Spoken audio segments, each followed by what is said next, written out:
Hey, testing. I think we're good on sound. Let's...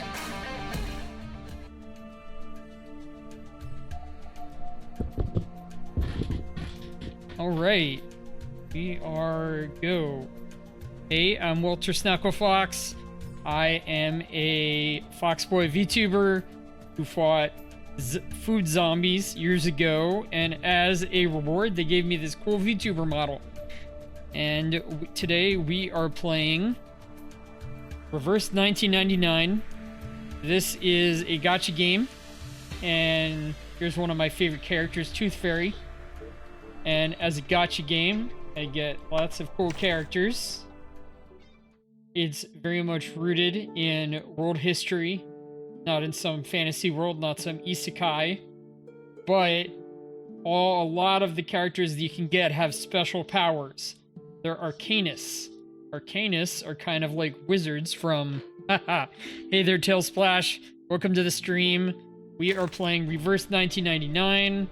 We are trying to get through the Haunted Highway story today. I made my way through half of it the last time, I think. Yes, so do I. I was trying to get our friend Ailey to play this as well. I don't know if they'll do it on stream, but they said that they were going to look into it pretty seriously. And for part of what Tailsplash is referring to, the last few storylines have been in this kind of like 80s nostalgia feel. A lot of horror. The last one was more like an action movie with a little bit of horror. This one is a lot of horror with a little bit of action movie, but not a lot of like actual like jump scares. A lot more like just existential horror, people dying for mysterious reasons. It's all really good. And the overall theme of the game is a lot of horror, but it's not always in your face. It's not always like super scary. Anyway, we're gonna get going. Oh, Tailsplash, did you see the trailer for this last time? Here, I'll show it again.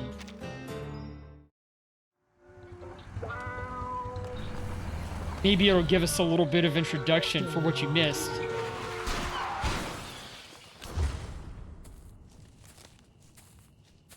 These are our friends, by the way. These are good guys right there. I recognize their silhouettes. Are you all right? Please help me.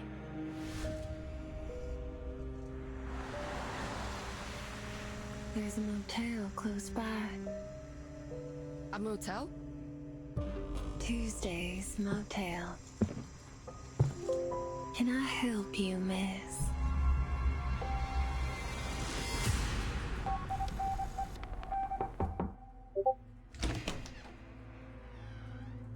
Who are you? You're in deep now, ain't you? The name's Argus. Just call me Merc. When was that array drawn? It'll be less than 24 hours ago. Haha. I didn't do this. Gunpowder in his fingers.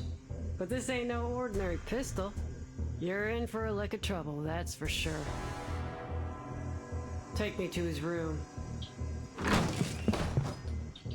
What are we after, boss? Firstly, I'd like to know what happened to her. Second, Okay, that's Order of fine. Enlightenment has been I hidden. might have had it on Why since did last Azula time offer after I to saw the this place? gunshots. This motel. Those calls are meant for the dead. They say With all the blood and this stuff. I think I just added it last education. time. It won't fool me. Can it really be that simple?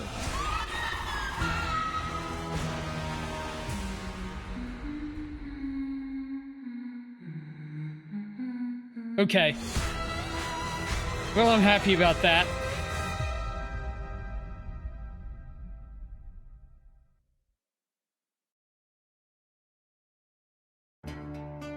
So, this character is named Argus.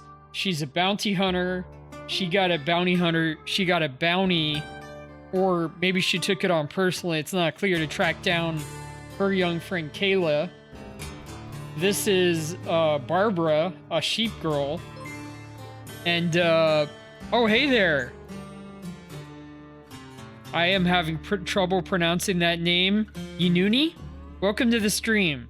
I'm Walter Snacklefox. I am a Foxboy VTuber.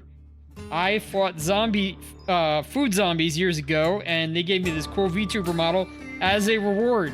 And now I stream gacha games. I stream a lot of MiHoYo. I stream a lot of indie and retro games. And tonight we're playing Reverse 1999, which is a really, really interesting, well-voiced, well-written gacha game from Blue Epic. And we're halfway through the story for this one. Yes, you know what you're looking at. You know what you're looking at. A lot of Doomed Yuri. Anyway, since you know what you're getting into, I'm not gonna hold back anymore. Let's get going. This is one of my favorite gachas.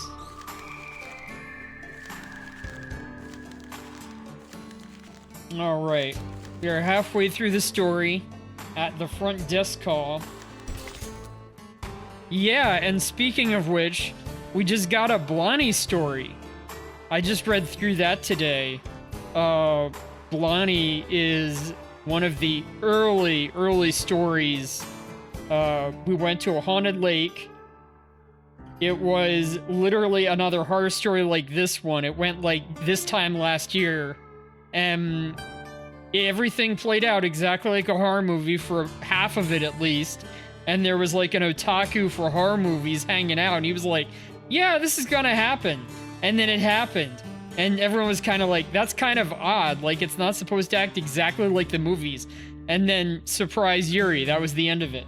So, we'll see if that happens again right here. Maybe Yuri and horror movies go hand in hand in this game. Alright, the front desk call. By the way, besides the Yuri, what do you like about... Yes! Oh, thank you, thank you. Do you have any favorite characters? What do you like about the game?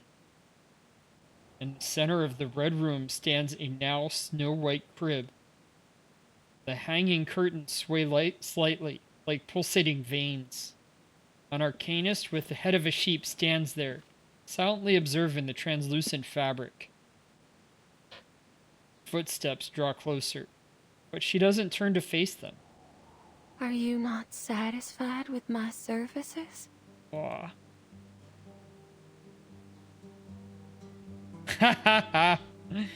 TCGs meaning like CCGs, like card games and stuff. Yu-Gi-Oh, Pokemon, Magic the Gathering. No matter what, you shouldn't have cut the phone off. The maid withdraws her hand from the telephone's hook switch with a hint of apology.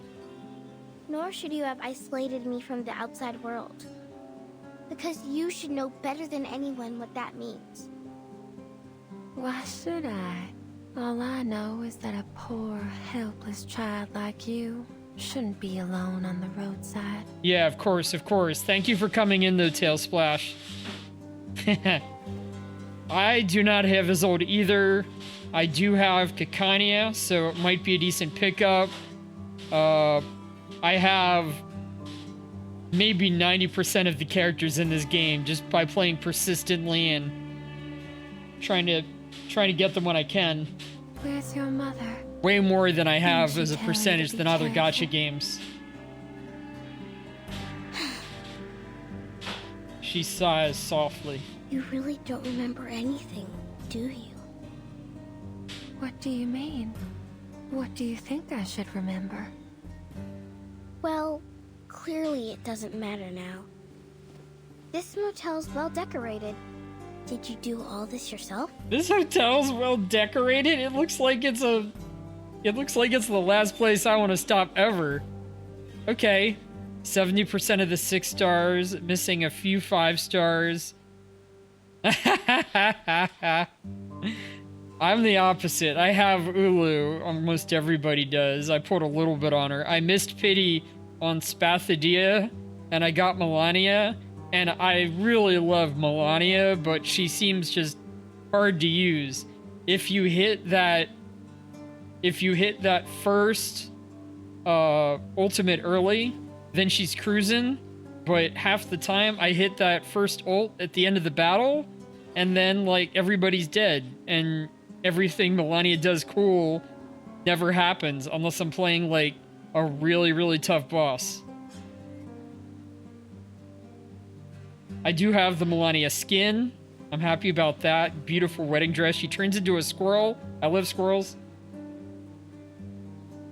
But yeah, Isolde looks great. So fashionable. So like kind of creepy sometimes, but yeah, she looks gorgeous. Hope you get her. They are giving away a random 6-star pull on the next banner, preferring characters that you don't have, so both you and I have a half-decent chance to get her. Are all children like this? Always talking in circles to draw Mama's attention. Oh, okay.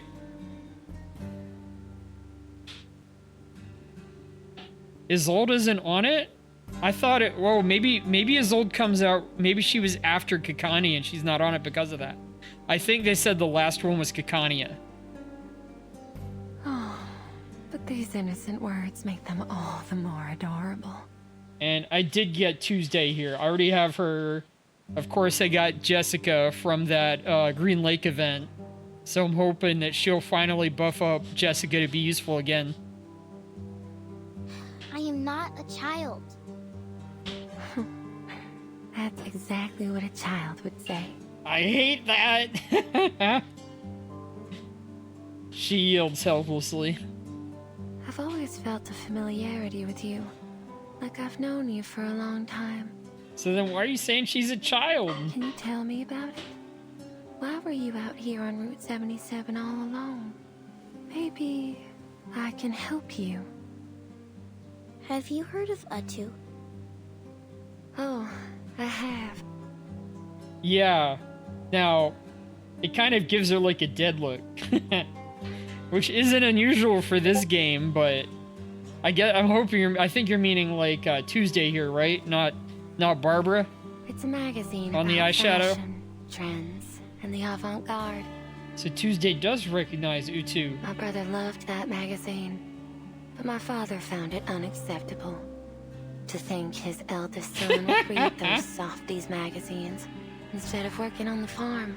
Guess you have to play this game too, a tail splash. Read this Utu Softies magazine. Fashion, trends, disco. These aren't things a Texan man should pursue. At least according to my father. Man, it's all this fashion stuff, and then In we've the got end, Barbara dressed up like my father a destroyed all JoJo my character brother's too. disco records, along with his plane ticket to Los Angeles. Perhaps that's for the best. He avoided the riots. I doubt it, but you do have a bit in common. Huh? Nothing. So, what do you think? She's treating the maid as an interview subject. The woman behind the legend. Chance not to be missed. Me? She looks somewhat surprised. Why should I have any opinion? Let me rephrase that. What impact has this had on you? Oh, Tuesday ponders for a moment, then shakes her head. but what happened between them has nothing to do with me, does it?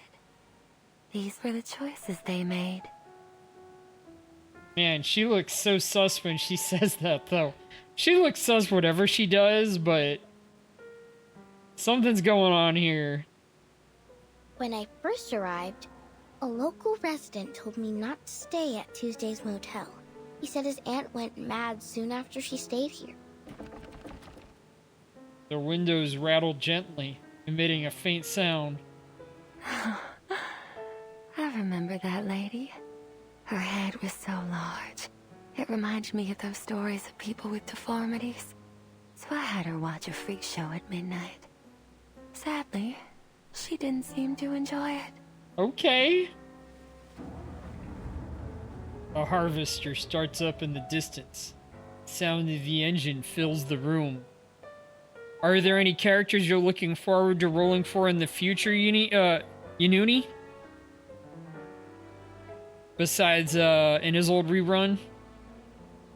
At this time of year, the farmers run their combine harvesters on the fields non-stop. The harvest is a joyful time of year, but the accompanying noise always frightens the children. Okay. Have you heard the stories? Of how naughty children get too close to harvesters and get caught in them? Well, that definitely saves you a lot of money, Tail Splash. That way I pay the money, I play, and you get to watch. Who are the characters in the next patch? I was focused on this one for looking at the art and stuff. On this one, we've got Argus coming up soon. We've got Barbara, who I have, and we've got Tuesday. Fields, Oh, is it the Anjo machinery, Nala character? Children with severed limbs. Everyone was excited about her, I heard. These stories are exactly what my motel's missing. Aiming for Mr. Duncan. Let's see if I can find out what they look like.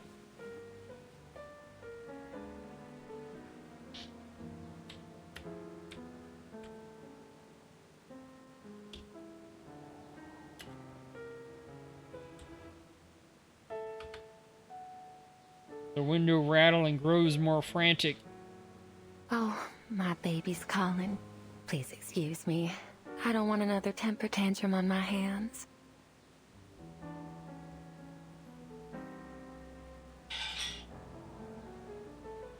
Alright, so it looks like...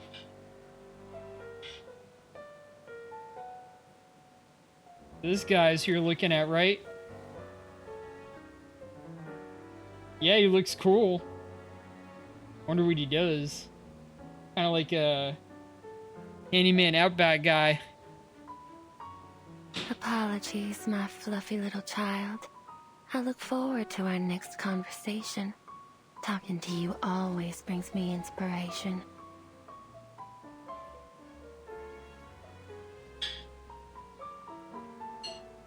But the motel's been too busy lately. It's starting to get on my nerves. Yeah, I'm doing pretty well with Lucy as well. I do hear that they're gonna try and shake up the meta a bit with a lot more about, team comps over portraits or something.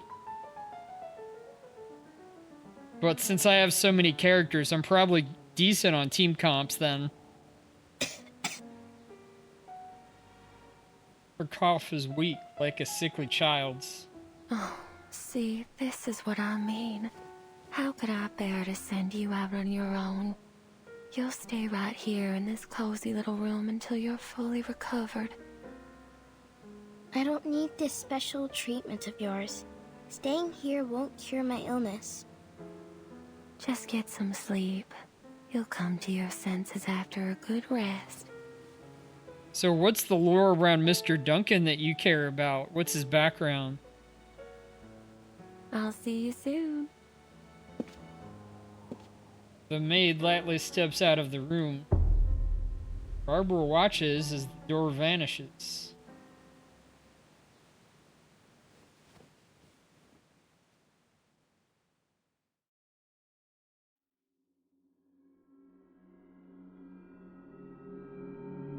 Oh, okay. Well, maybe keep it hidden then. Maybe I'm probably okay with spoilers, but I don't think that should be recorded on the stream. Alright, I'll keep him in mind then. If everyone's hyped about Anjo Nala, I might go for them instead, but I'll keep an eye on Duncan too. She looks at the pool of blood in the hallway where the officer's body once was. How many times have I told you not to eat things off the floor? Oh man. The bundle in her arms suddenly lets out a strange cry. There. Don't cry, sweetheart. I have some standard commands, but I don't have anything custom. What are you looking for?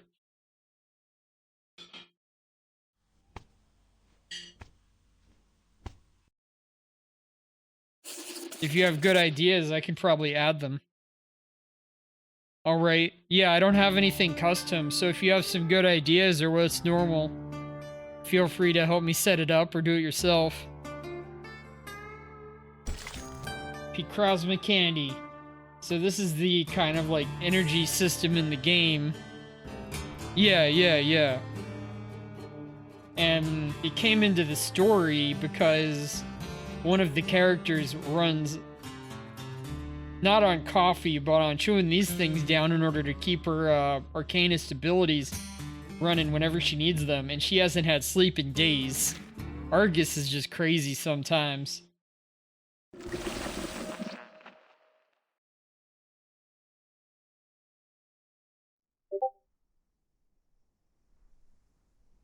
Is this the spot? Sure is shooting. The hallway looks identical to any other. Look, these footprints. Yeah. I mean, the way she's gotten sleep, it'll be hard to tell whether it's the Picrosma Candy or the lack of sleep. They're less than 10 minutes old. Yep. But Lot where's of the door to spite. room 707? I can sense some energy fluctuations nearby, but they're definitely not from arcane skills. She presses her palm against the wall. What else could produce such intense energy? Oh, can I help you with something? The maid's voice comes unexpectedly from behind them. Miss Tuesday, I've got a question for you. She stares intently at the maid, her gaze sharp as she's finally caught the scent of her prey. Do you know how to get to room 707? 707? Yup. What I've been looking I have for not might played just be Danganronpa in yet. that room. I've seen a couple other people play some of those style games. Maybe a little bit of Danganronpa, but I always figure I might get to them eventually, so... Yeah. I always figured I probably have them on my Steam. Yeah. They tend to get a bit deeper than most of them. They kind of get into like, hey, when Reverse 1999 is getting as deep as they want to, it gets about that level. Do you mean it's bad as in cringe? Because I like cringe. I mean, like, the voice dubbing in Reverse is fantastic. Some of the best there is, I'm sure, but... Oh, yeah. I can still do some bad dubbing. I'm usually more than happy to satisfy the requests of my guests, as long as it's within my power. But this one crosses the line. Oh, I know who I was thinking when I see Tuesday. There is a horror-themed VTuber who's really popular named Grimmy VT. And the look in her eyes is similar to Grimmy's. I mean, Grimmy also has kind of like the old-style fancy outfit, but it's different colors, it's different design, but the eyes, man. Grimmy has those same eyes and not the same hair, but maybe some similar ideas there. Shame.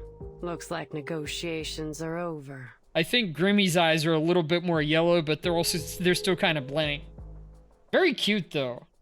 And So, like- thence we came forth to see again the stars.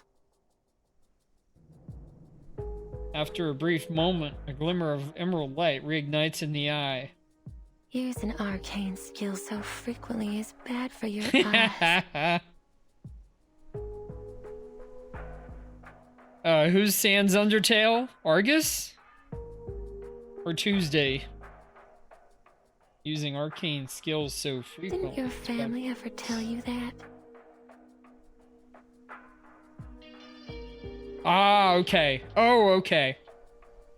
Yeah, basically it gives her like special So you vision. knew what we were doing all along. Of course. You weren't exactly subtle in your actions. What did you expect? But you've reached your limit now. 3, What's that supposed to mean? 2, Screw this. Your mind games won't work on me. I don't think she's playing games. 1.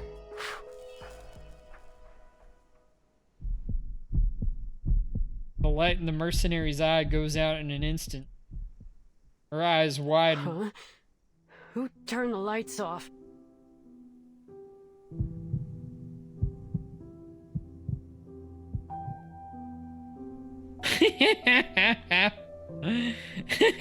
I don't think she was, I think she was a little bit surprised that Tuesday knew she was using arcane skills.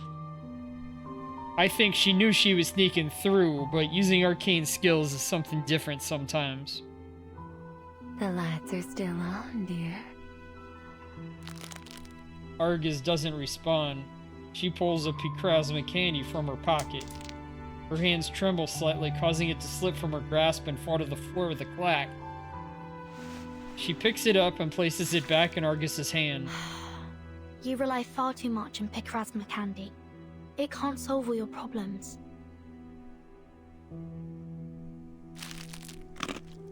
She tosses the candy into her mouth and chews it along with the dust from the floor. She yells out 5-second rule. They usually work wonders for me. Just one candy restores 50% of my vision. But in my line of work, 50% is never enough.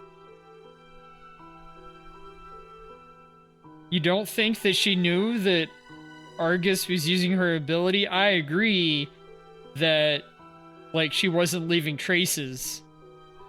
But I figured that she still saw something.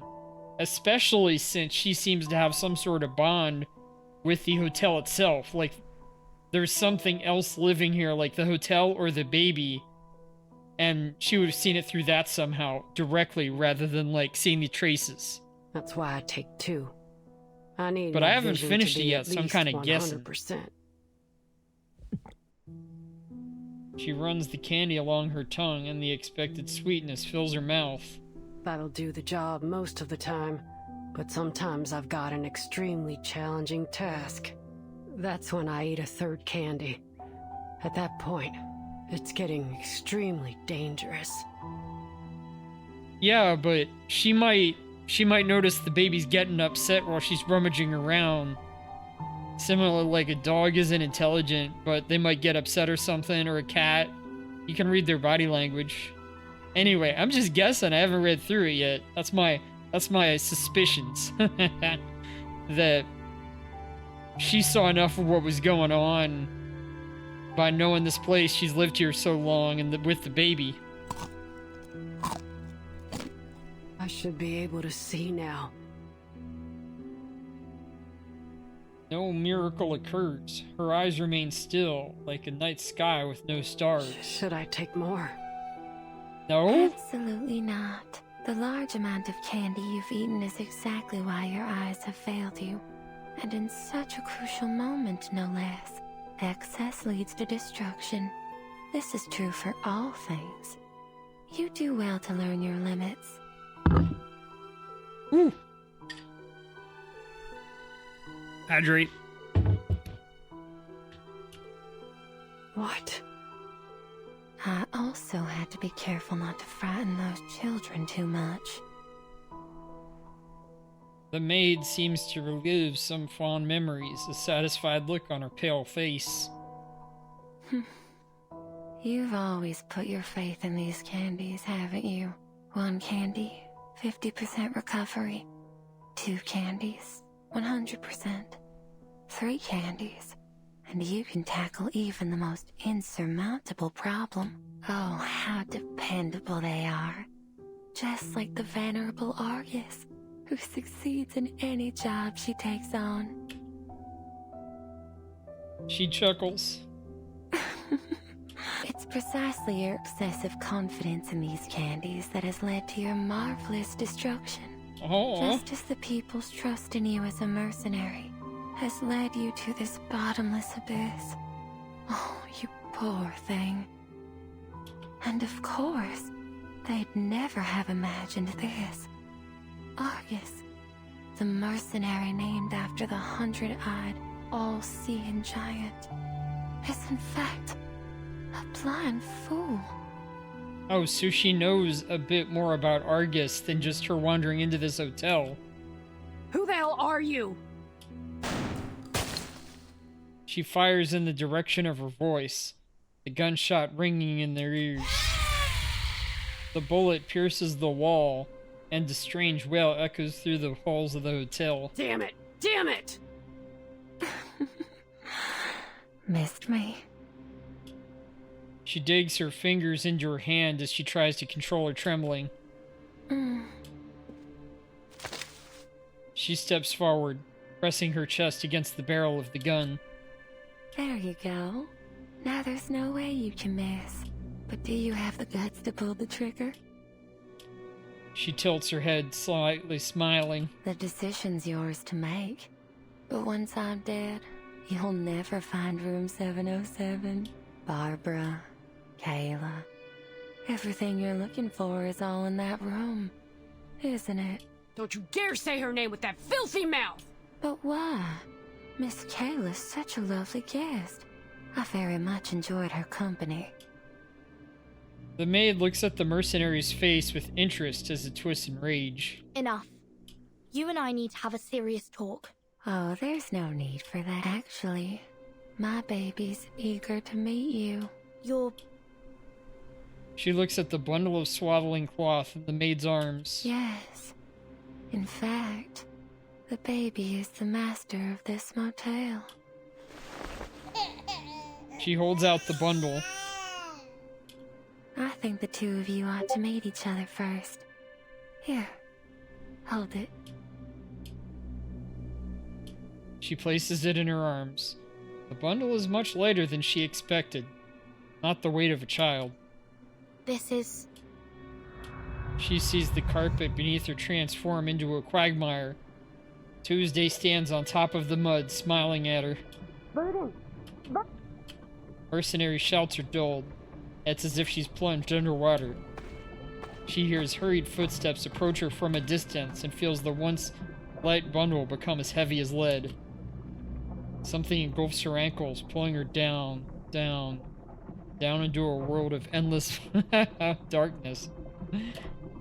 Yes, yes, sometimes they use big words. An emerald flame struggles to light up, and the mercenary, lying on the ground, tightly grabs her hand. I ain't letting our deal end this way. Not while I draw breath. Argus. Yeah, but Arcanas get weird too. The maid presses her foot against Argus's fingers and steps down. Argus screams in pain. Don't you interrupt them. There's no need to worry, Miss Burton. I've done this countless times. Now, allow me to peer into your dreams.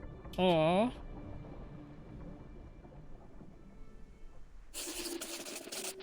To be continued next.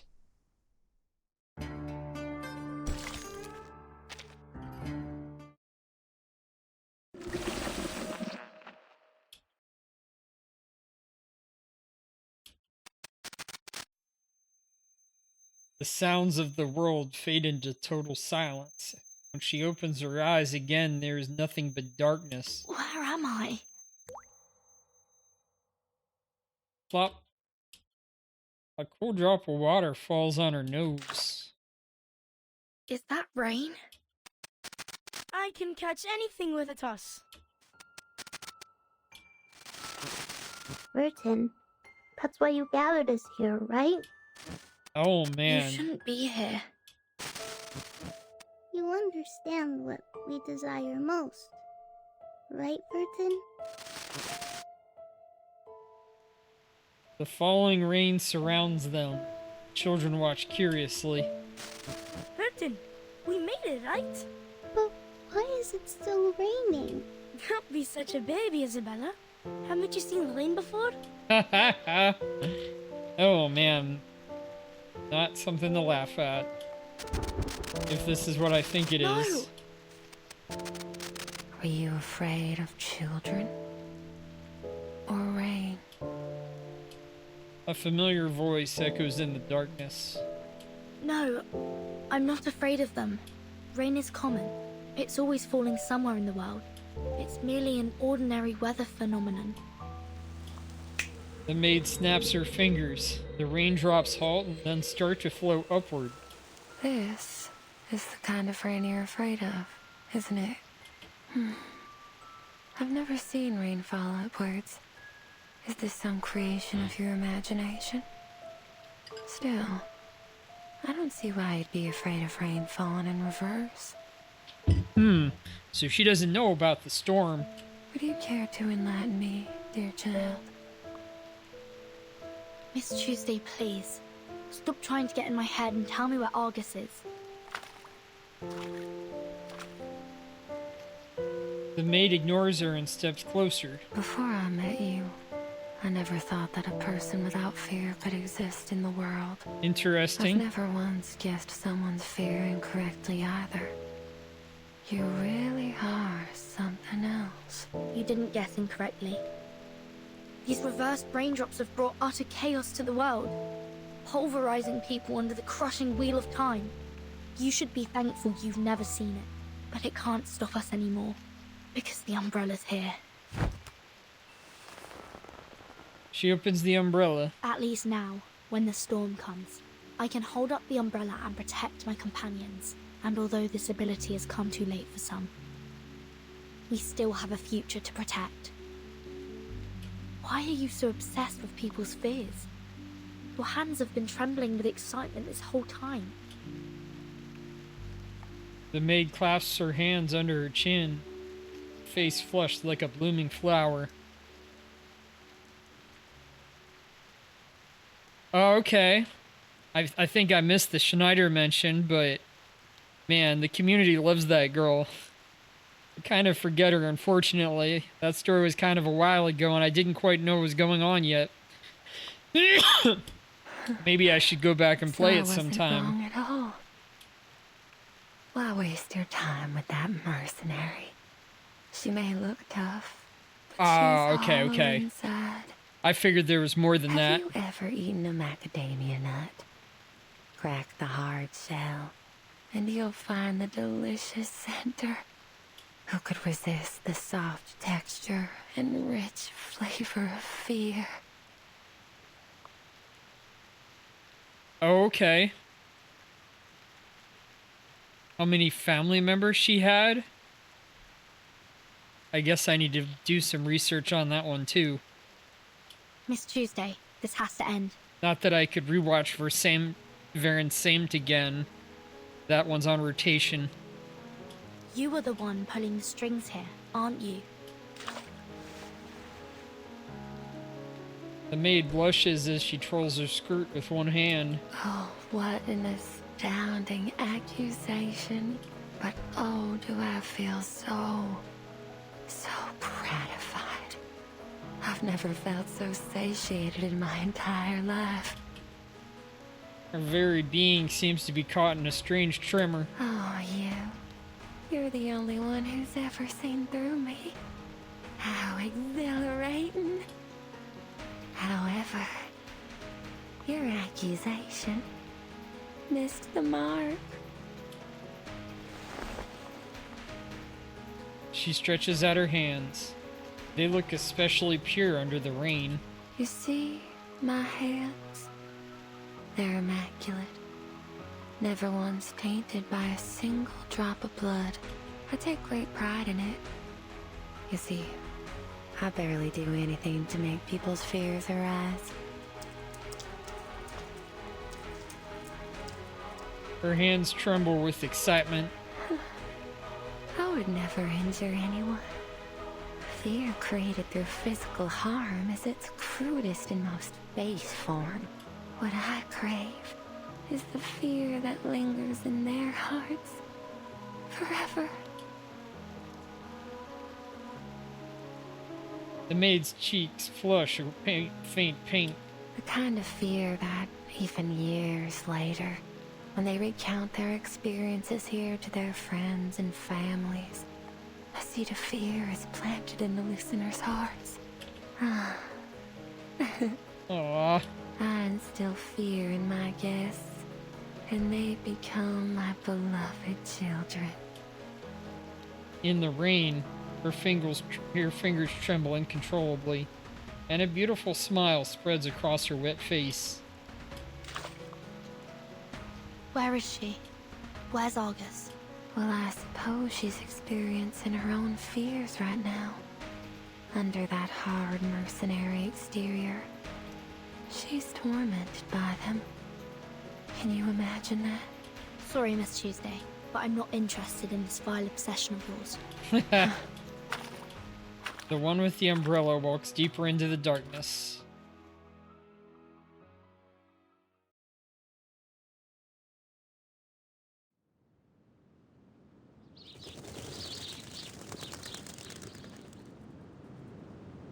The sound of birds chirping fills the air. Argus is back home on those familiar plains. This is... She stands in the field, nothing but the wind and the rustling grass before her. Howdy, Argus. Long time no see. We thought you'd never come back. I will say, Mr. Dennis? Why are you here? Oh boy, you listening to yourself? Why wouldn't I be here? It's my daughter's wedding day. what? Huh? Oh, well, congratulations. She finally catches on. But you really shouldn't be here. Don't you remember? 3 years ago, your daughter ran away from home. She left a letter and then went with Mr. Schaefer to a city in the northeast. Detroit, I think? I don't quite remember.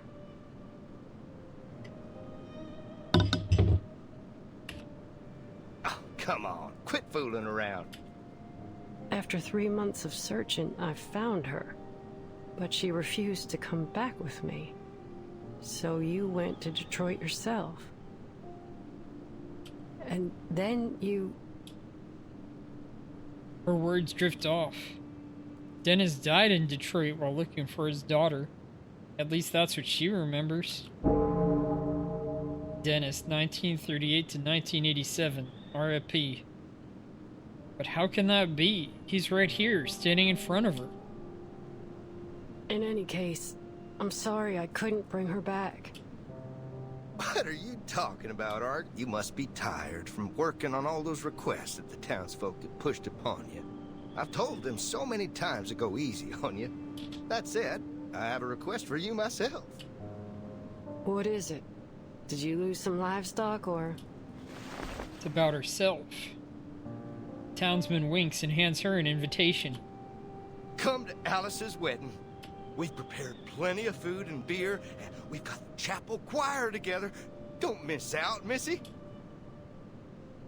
Sorry. I won't be there. Why? Why, Argus? I need to deliver a letter to Mrs. Mary's husband.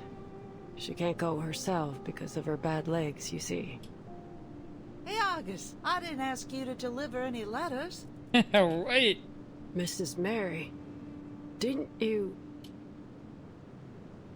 Mary passed away in 1989. Argus saw her coffin being lowered into the ground. 1945 to 1989. Only about 50 years or less. Another person declared dead is now standing before her, smiling brightly. You're still alive? What kind of nonsense are you spouting? You really ought to take a proper rest. Boy, Today's it's amazing Alice's that big Argus day. outlived all We should these all people be at her scratching at her wedding, head with that don't you gun think? like that. Alice's big day. Oh, my sweet child, why are your hands shaking? Are you afraid? Why? Are you afraid of their happiness? Or are you afraid of your failure? I'm not a failure. Oh, my sweet child. Oh? Argus, got a message to send? Go get Argus, your trusted friend. Argus, got a cheap basket. Go get Argus. She's got your back.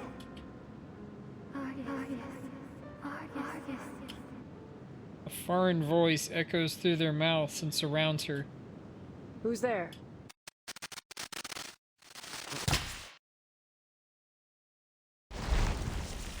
Her surroundings recede like a tide, leaving only a girl in white standing before her.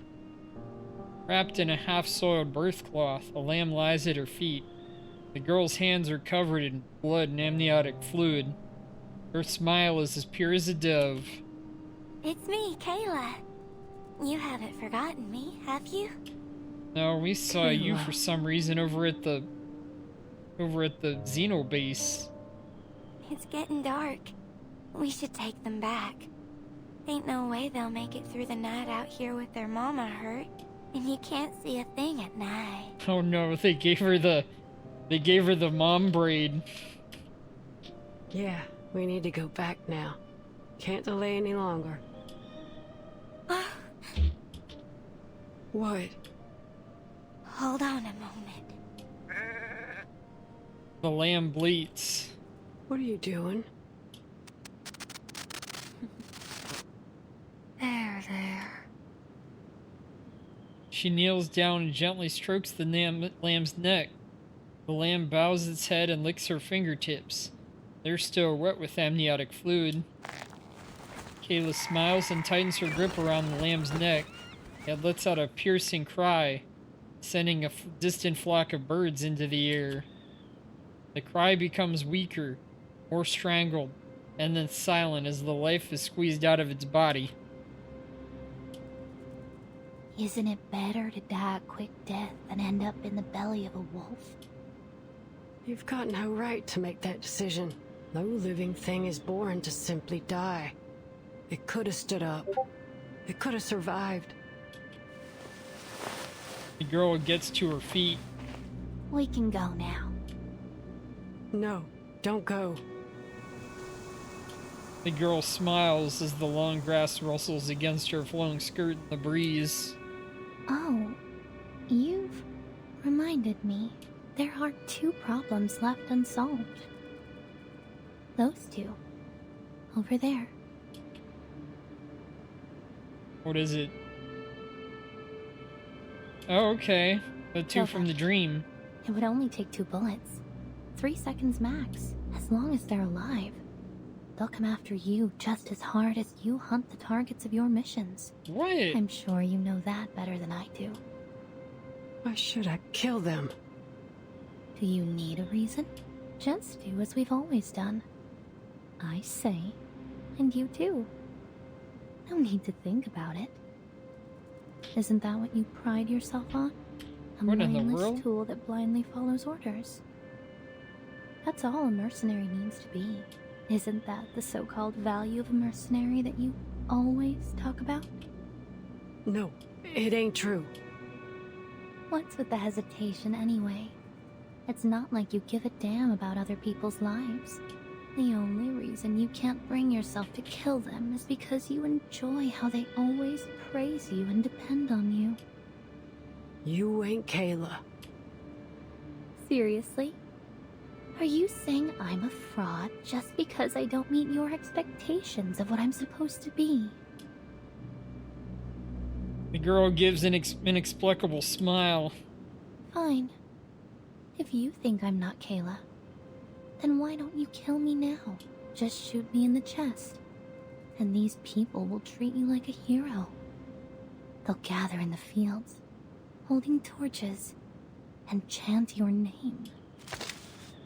Argus abruptly raises her gun, but her hands are shaking, the barrel trembling. Argus, Argus, she's spineless.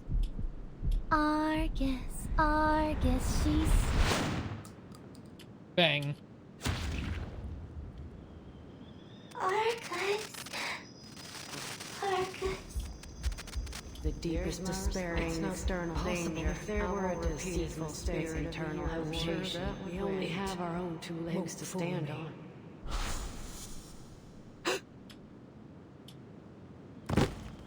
The bullet pierces the girl's soft chest. Her blood splatters on the field, dotting the grass like a smattering of poppies.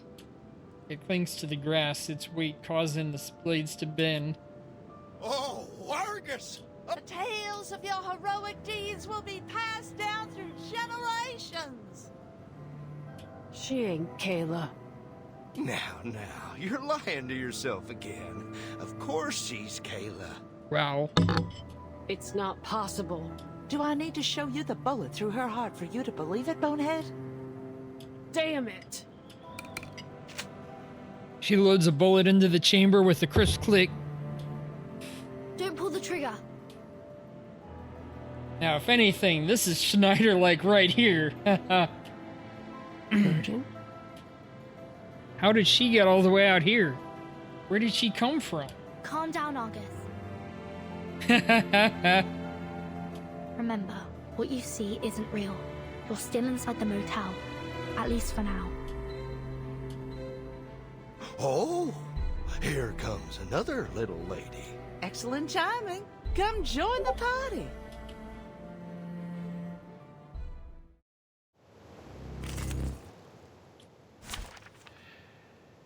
All right. Well, I mentioned Melania earlier. I'll pull her out.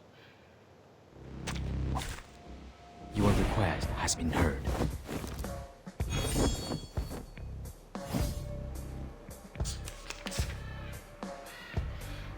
I will remember your sacrifice. Music will speak. The bones will tell. Sharp fangs. Stay away from me. Pardon me.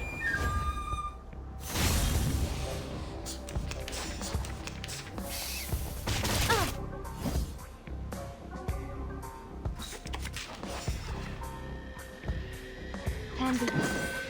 The music will speak. 3, 2, 1, down. Victory, the mother of arrogance. Burden. I'm here to get you out. So that wasn't Kayla. She lets out a long sigh of relief. Couldn't ask for better news than that, really. Oh, you like Getyon? Nice.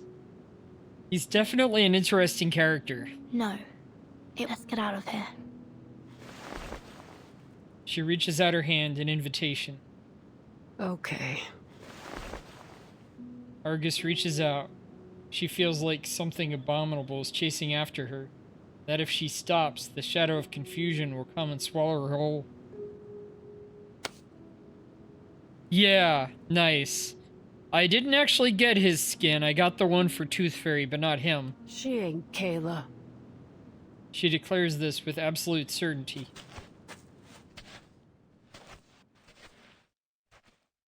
It is a beautiful skin. They did a great job on both of them.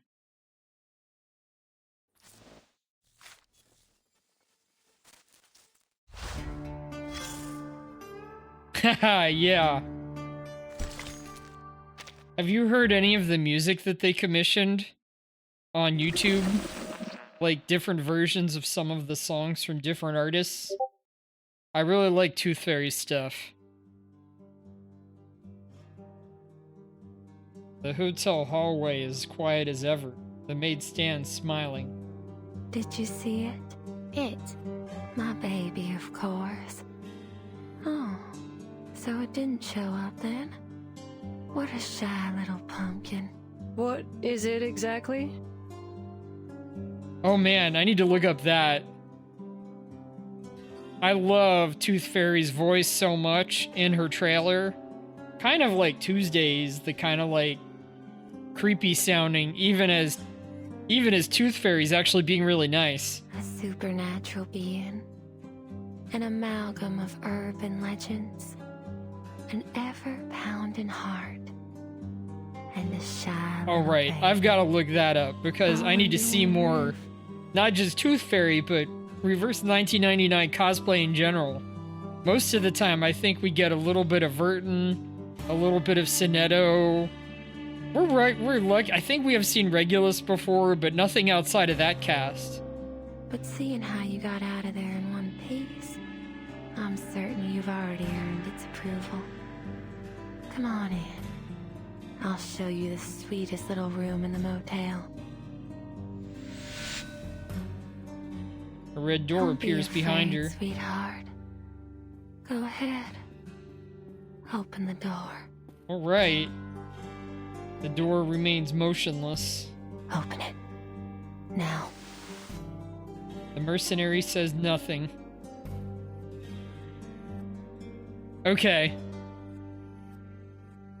Okay, that sounds cute.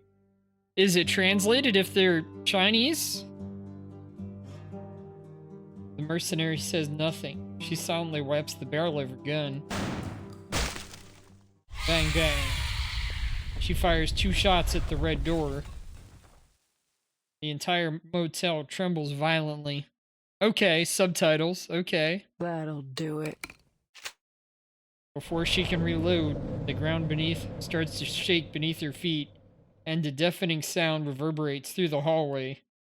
The maid's eyes widen in surprise. Why didn't I think of that?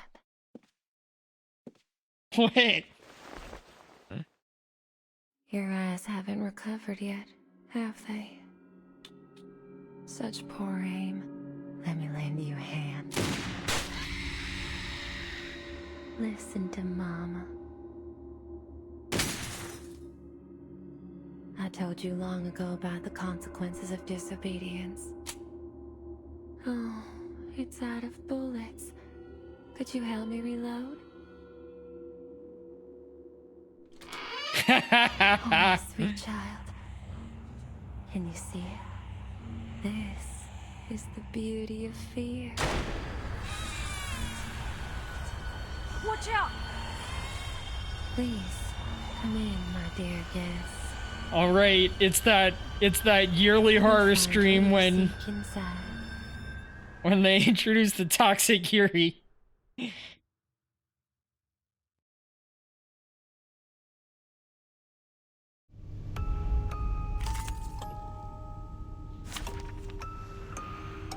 Alright, balance mode.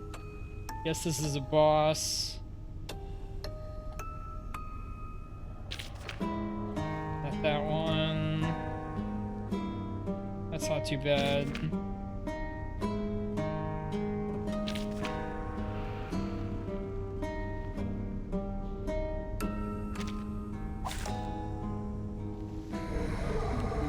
Nice. I'm looking forward to it. Okay. Step into the fairy. Kind of like a freaky heart with a baby fetus inside. Periodically inflict more dread on enemies. Periodically cause all characters to lose HP, including self. The ultimate creates an array which inflicts more dread on enemies or inflicts disarm on enemies. So it builds up dread, and that causes HP loss. Boo-hoo, The hell is boo-ha. this thing? Miss Verton, please follow my instructions. First, I need to calm my sweet baby. All the monkeys in the cages chose the mother covered in cloth. All children need to form attachments. It's a vital part of how they learn about the world. Now, go ahead and make contact using whatever method you see fit. Don't worry, I'll keep the situation under control. This is the only way it'll obey. Ugh, you want me to touch it? How about I let my bullets do the job? Agony is indeed a form of attachment. You'll make a good mother, Miss Argus. Maybe? You make me sick. Oh, my apologies. Alright, critical rate up, Correct. crit buff Is down, or this a crit firefly debuff, or a tooth fairy? and A good point. get some more building up. It could be fun. Listen. A little surprise. Well, I've got the Taking another time. look? Form is a bubble.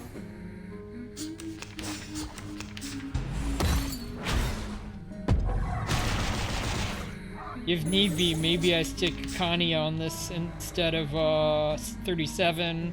I can invite in Lucy. To the left. A new hypothesis. Given that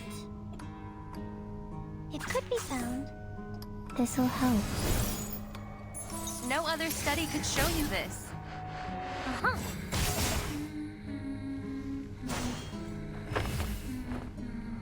Intersect and divide.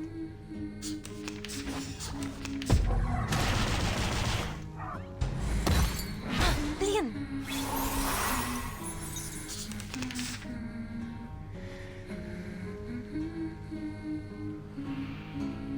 Let me see. By cupping the moon That's in the worth palm it. of my hand. Nope.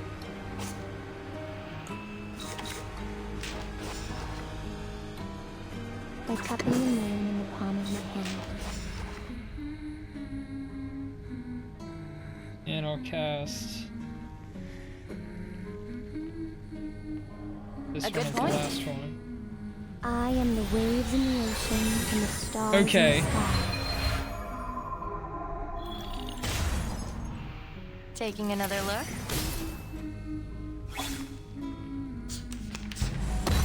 It won't last.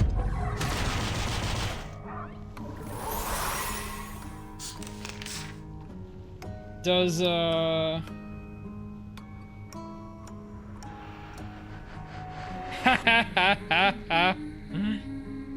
does Tooth Fairy help any? An academic question. To the left. An academic question. Which one hurts? This one Given or this that one? Regaining control of our bodies. Limited scale, infinite lines. Well, I'm about to do the equivalent of a Calculating Lucy distance. hit right here with all the follow-up attacks.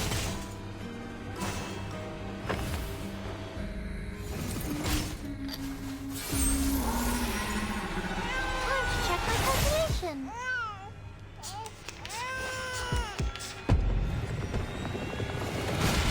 It won't last.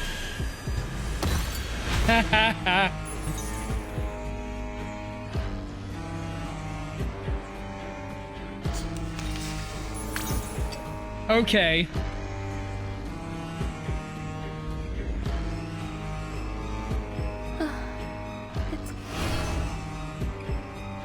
The child cries in fear, inflicting extra dread each round. Quickly soothe its pain. Alright, get that out there. That she's sealed. I know this feeling. Healing. Is that a 5? Which one hurts? This one? A new or this hypothesis. one? This is exactly the honeyed comfort my baby desires most. But it can never be allowed to taste its sweetness. It'll always be dangled just out of reach. How exhilarating. Please, continue. Look. A gift in return for your tooth. A traditional treatment. The benefits of field mapping.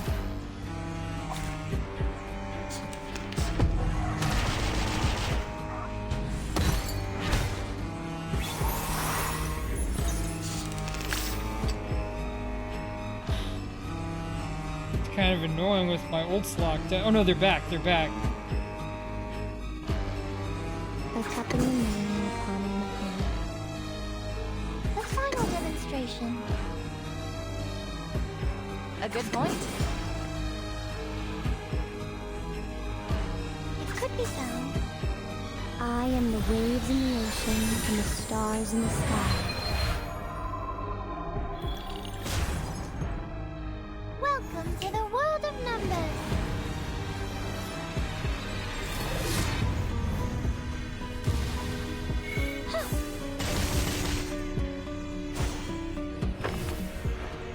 No other study could show you this.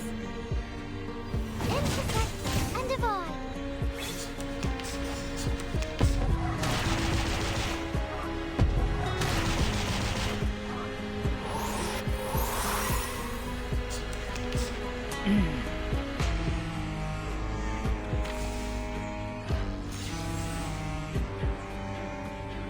So, do this to refresh my options, and I can get a healing out. Was that a firefly or a tooth fairy? Bless.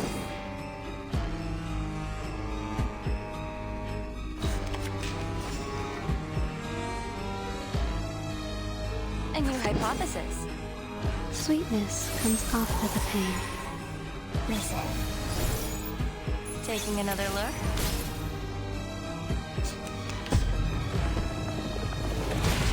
It won't last.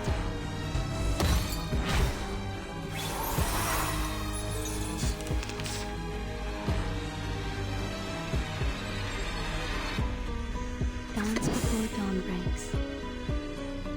An academic question.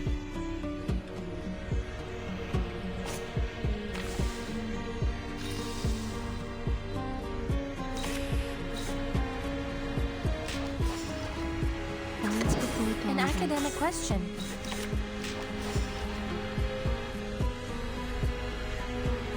A new hypothesis.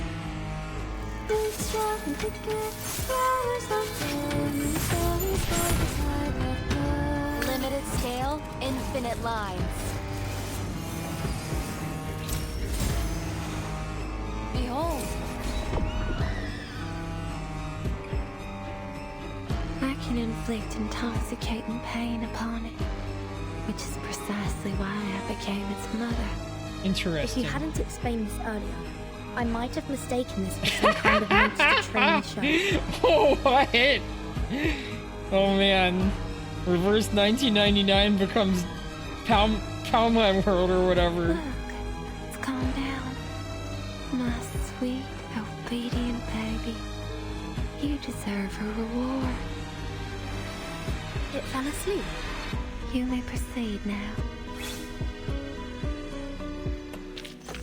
I found a tooth. Perhaps it's a gift for the tooth fairies.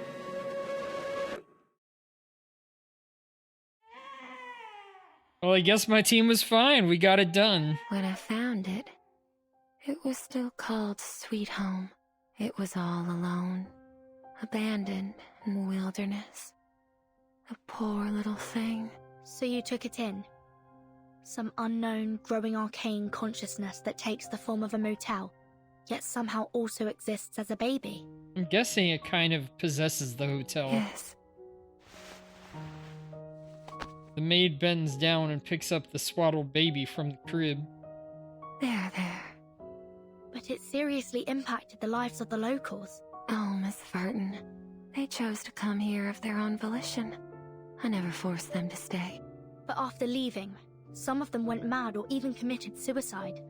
Well, they made those decisions themselves. Now is not the time to dwell on such trivial matters, Miss Verton. Haven't you been searching for Miss Barbara? She points to the open door. Don't get any bright ideas made. Her eyes shine emerald again as she presses the barrel of her shotgun against Tuesday's back. If Verdon gets so much as a scratch, I'll blast your chest open, along with your baby. Go inside, boss. I'll keep an eye on her.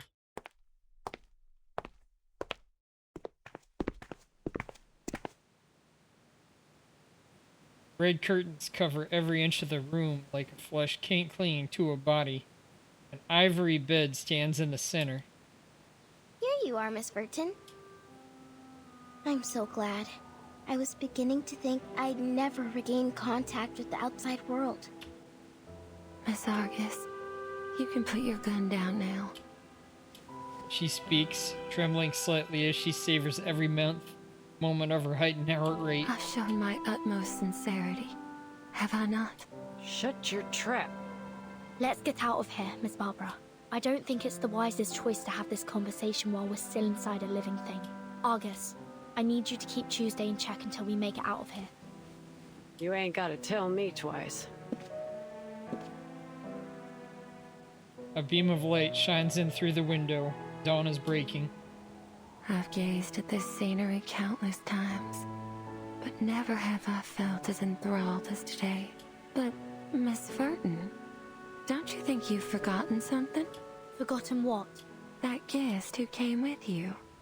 Shortly after her arrival, she hurried off to that armament factory. She's such an impatient child. Luckily, she made her way back here. Her name's Lilia, right? What did you do to her? The maid laughs softly. Relax, she's fine. She's sleeping soundly as we speak, with or without nightmares. Follow me. I'm sure she's eager to see you. Alright. This is the room. Open it. The maid finds the key on her keyring, puts it in the lock, and turns it.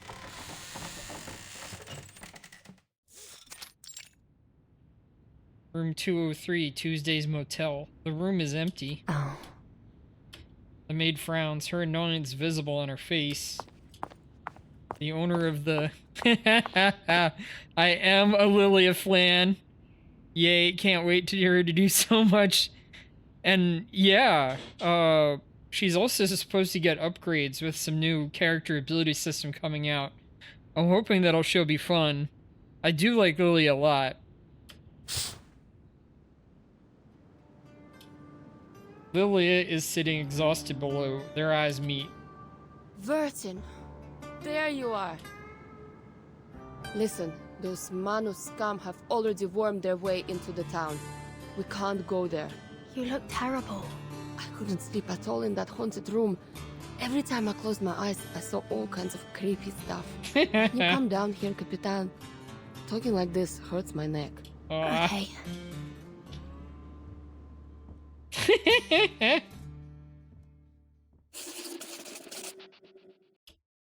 I guess we haven't closed up the story yet if there's this whole other section going on with the town.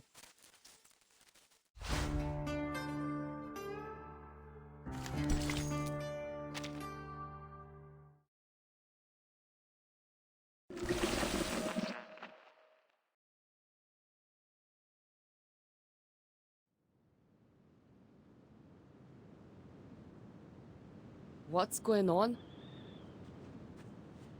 Outside the motel, the rising dawn paints the earth deep orange. Lily looks confused as they approach. Are you okay, Capitan? I'm fine. I have good news and bad news. Don't bother with the order. Just lay it on me. The good news is, we found Barbara. The bad news is we've got a new problem. This motel is the manifestation of a living consciousness that constantly generates urban legends and spreads fear. It might turn into a supernatural arcanist in the future. We can't let it grow here unchecked. We need the help of the Foundation to keep it under control.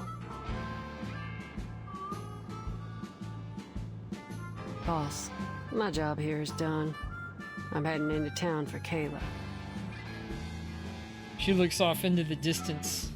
Oh, and I promised a young fella that I'd help him find his mother. I've got to go now. How do I pay your fee? Fee? She laughs We're heartily. friends, Verdin. I don't need no payment. She says her goodbyes and sets off down on the road ahead.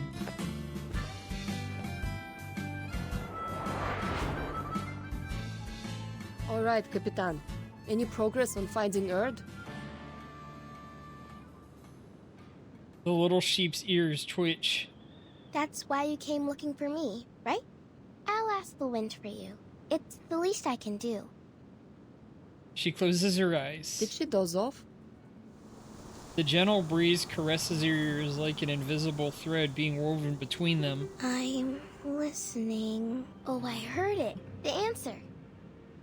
She opens her eyes. Distant wind told me that Miss Erd's latest submission came from the Sao Paulo Veterans Residence.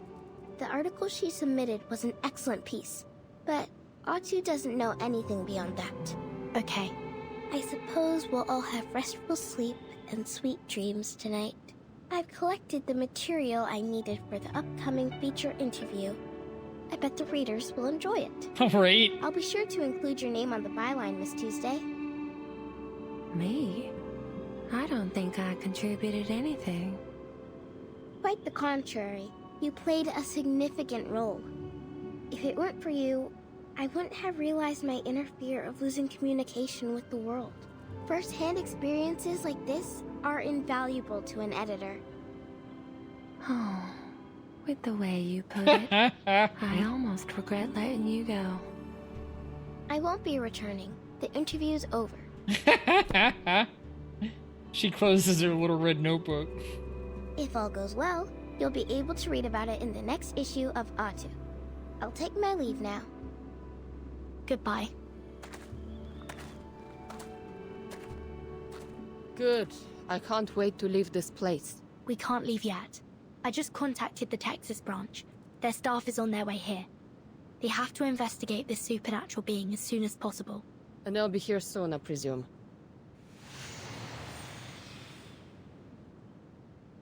I can feel their energy fluctuations of teleportation rituals.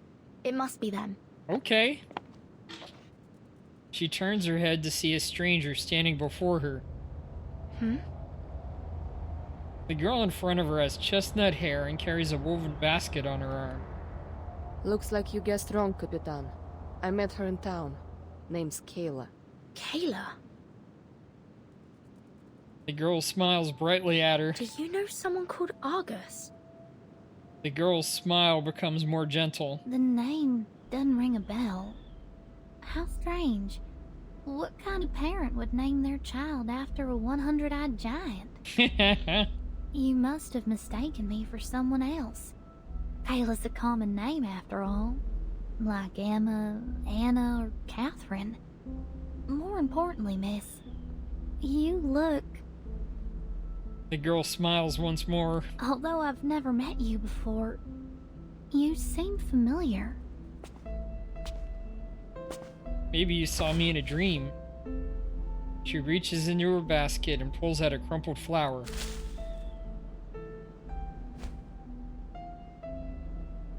A pale moth lands on a petal, gently fluttering its wings, its scales shimmering in the morning light. I hope you have a wonderful day. Thank you. The girl tucks the flower under her arm. Are you a guest at this motel? The girl nods. What happened here? The St. Pavlov Foundation has taken over. I suggest you find alternative accommodation, given the dangerous incidents that have occurred here. What should I do? All my things are still inside. The Foundation staff will take care of it for you later. You can trust them. Can't I just go and get my things now? I would advise you to wait until the Foundation staff arrive. Oh, I can look after myself. No need to worry about me, miss. The girl winks and pushes open the motel door, promptly disappearing from their view. That girl. Lilia breaks her long silence. What about her? Never mind. It's probably nothing. Doubtful. The light from a teleportation disc flickers nearby. Apologies for our delayed arrival, Miss Verton. We'd been unable to locate the motel until about 10 minutes ago.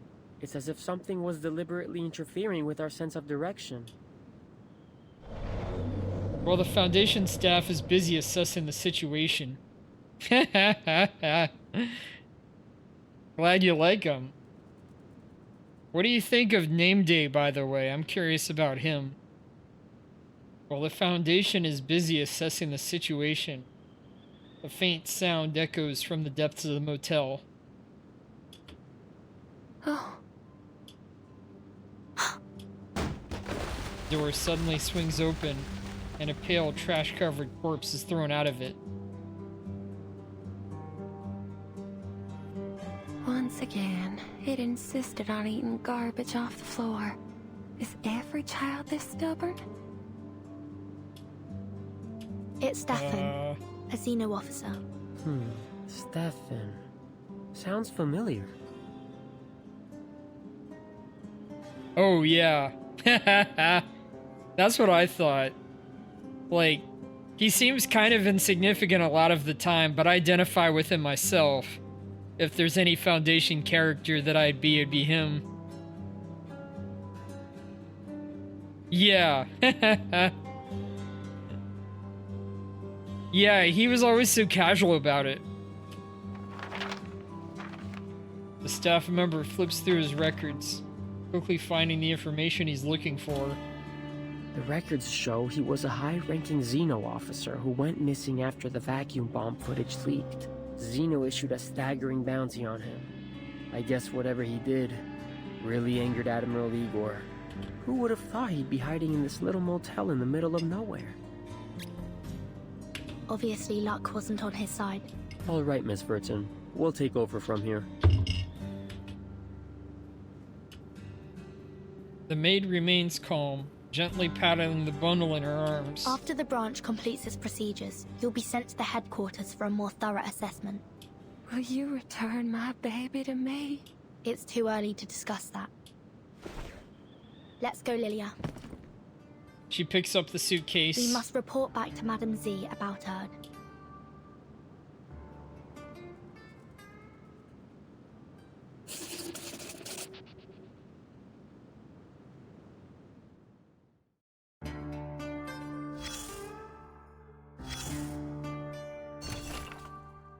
A song drifts through the countless night's dreams. Listen to the song. Lullaby. Close your eyes, my little darling dear. Shining moon and peaceful night are dancing ever near. In your cradle, dream a dream, so tender and so sweet. Dream a dream to entertain and make this night complete. Close your eyes, my darling little one. The owls have caught some squirrels, dear such luck and oh such fun. One by one their eyes survey on branches perched so high, feasting freely, oh such delight, their banquet in the sky. Close your eyes, my darling little star. The black horse roams the wilderness, the rolling fields afar. Don't you fret, don't you fear, their hooves no harm shall bring. Their gentle pitter-patter prances lighter than the wind. Close your eyes, my darling little dove. The barn is filled with fear and fright, below as is above. Breakfast ready, maws agape, arousing sweet delight. Here awaits you to awake, devoured by morning's light. And hygiene guide for hostesses. Cleanliness is next to godliness. Fortunately, the subject this hostess wishes is to clean is for all of it. Is all for it. Kind of reminds me of Rena from Zenless Zone Zero, who is obsessed about cleaning and so adorable. And very intricate maid dress. Maybe she has a little bit in common with this. Tuesday's motel cleaning records. Week 4, routine cleaning. Room 105, clean carpet stained with vomit. I could see Rena doing with this, I guess. Room 108, clean stains and fingerprints off walls. Room 205, broken glass, contacted supplier for replacement. Week 5, routine cleaning. Room 105, clean carpet stained with vomit. A lesson needs to be taught. Room 211, replace shower head. Cracks in the glass in room 205 disappeared. Week 8, routine cleaning. Front desk, table needs repair. Room 102, floor scorched. I saw that, I'm sure of it. Scorch marks disappeared. That's a good baby. Week 10, routine cleaning. Room 105, bloodstained, carpet ruined. It's time for punishment. Glass, room 202, glass completely shattered. Repaired all by itself, and a good baby deserves a reward. Tonight. Room 105, of course.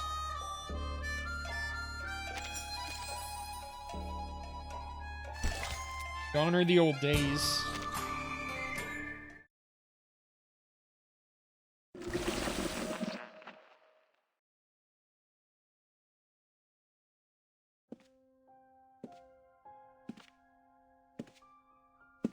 Oh dear.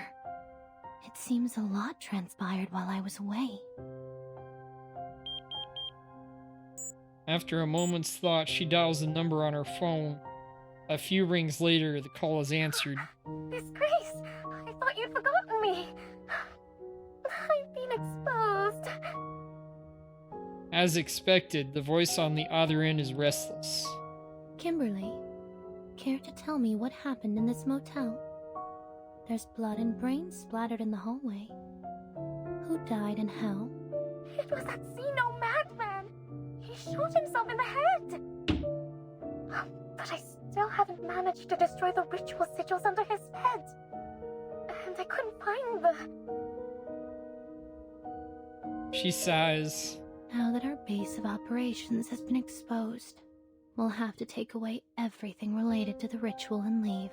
The Foundation's rats will thoroughly search this place soon.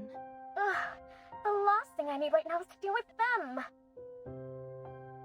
There's a brief and unusual silence on the other end of the line.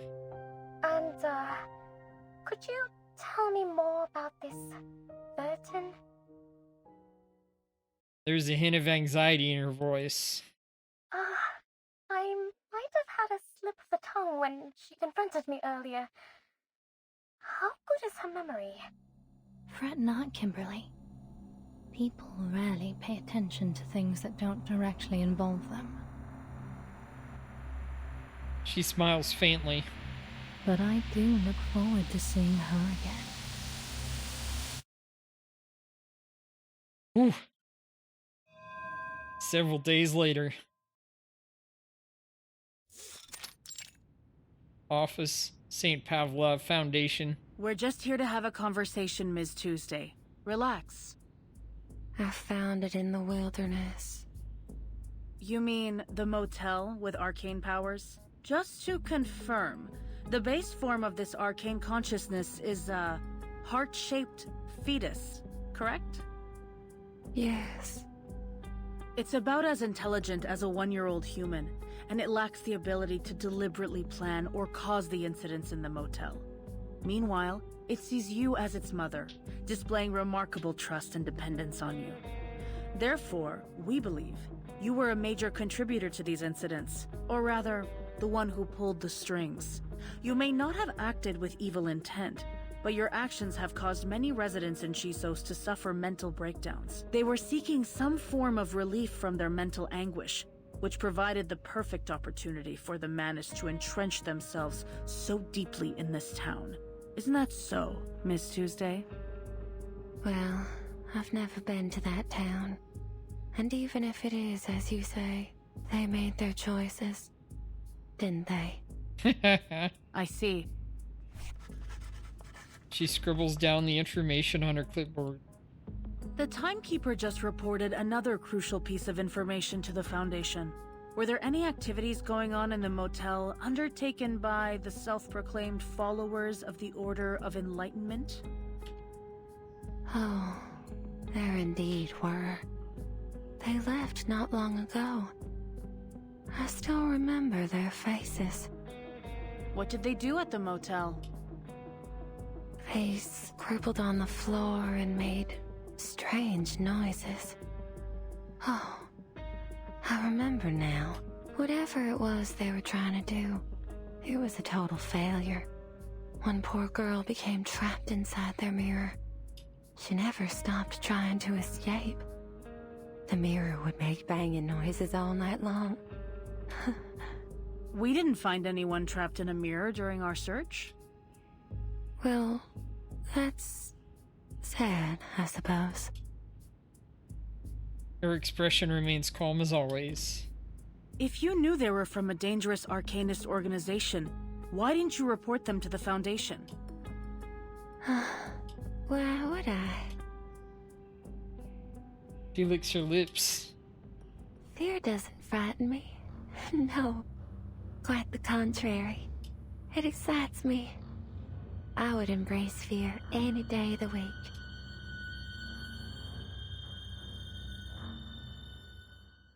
Yeah, I wonder who.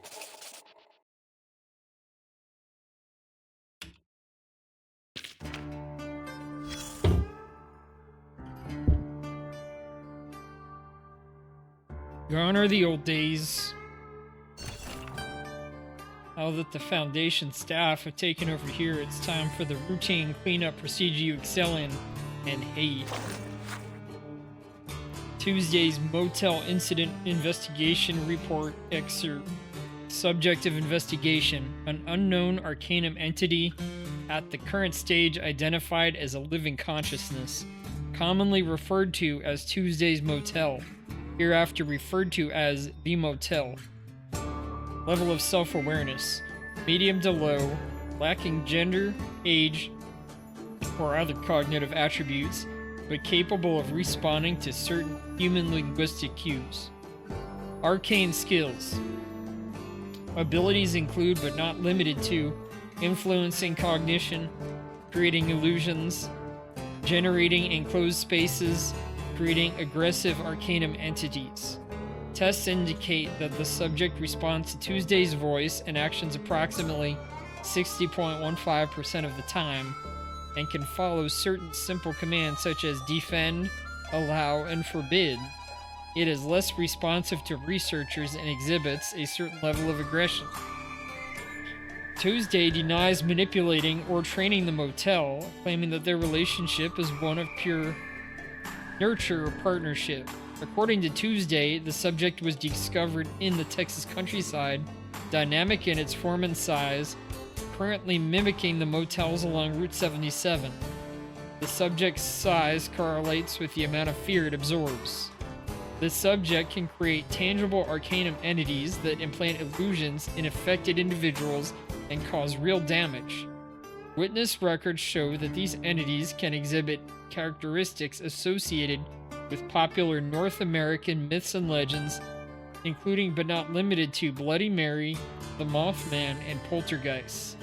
Handling recommendations. Given Tuesday's influence over the subject, it is recommended that the motel is kept under Tuesday's stewardship, but Tuesday must be monitored at all times. Alternatively, consider transferring them to Team Timekeeper. Now that's over, I can finally get back to gathering information on the urban legends around here. Every day, a certain amount of urban legend material will refresh. Gathering it will help Barbara piece together stories. Hey, is this some kind of interview? Are you journalists?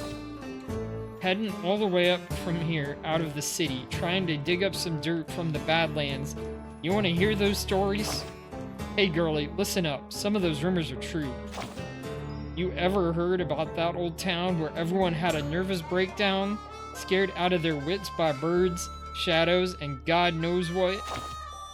And about those drivers who stayed at that motel, running for their lives at the crack of dawn, pedal to the metal? They're my friends, my clients, my favorite bar owner. How could I not believe them? We did what we could to spread the word. We wanted to get this thing covered in a small article in the Southern Voices. That's exactly how these stories get around, see?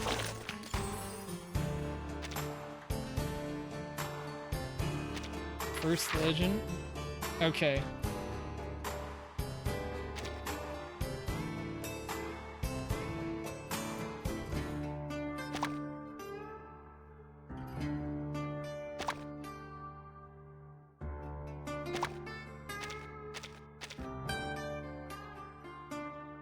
Pull over, telephone, keep driving, I guess? Okay.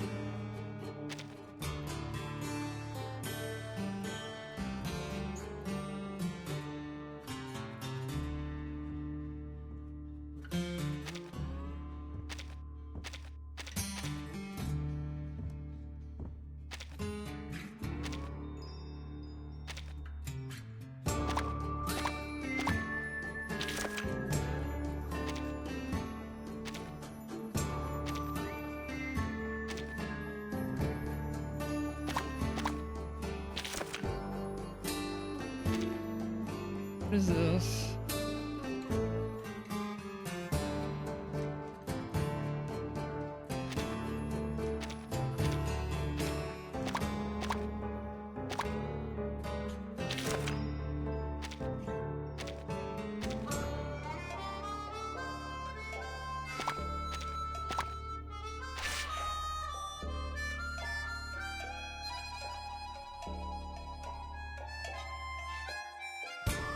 Alright, I guess that worked. Alright, I'll handle that stuff later.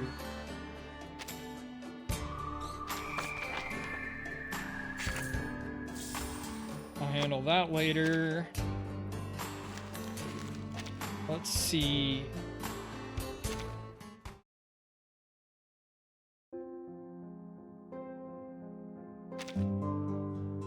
Bedtime story. I can go through this. I've got some more time left. I've already gone through Blondie's story, but I'm gonna go for another hour or so. We can probably do some of this. And I'd like to see more about Tuesday.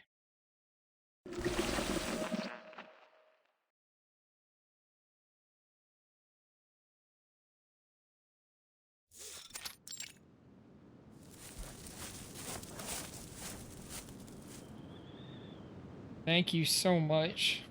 Been trying and trying, but no one was willing to give me a ride.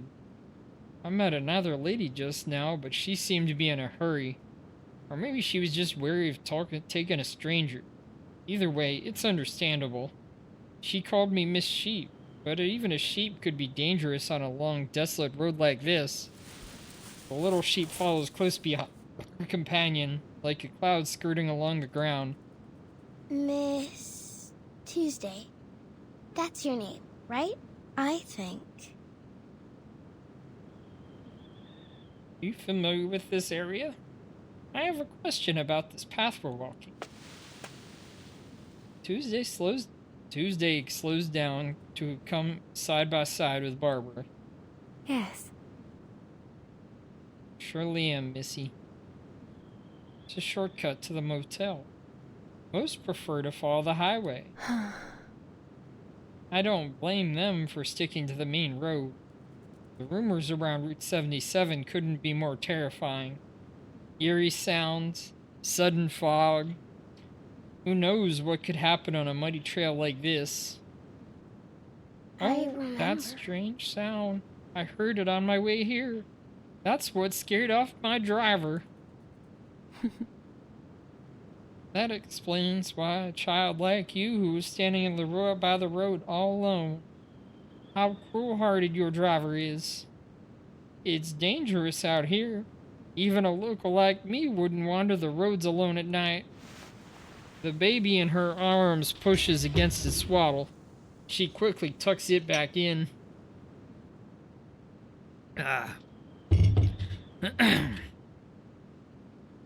Tuesday's cheeks flush red, perhaps from the effort of carrying the child in the Texas heat.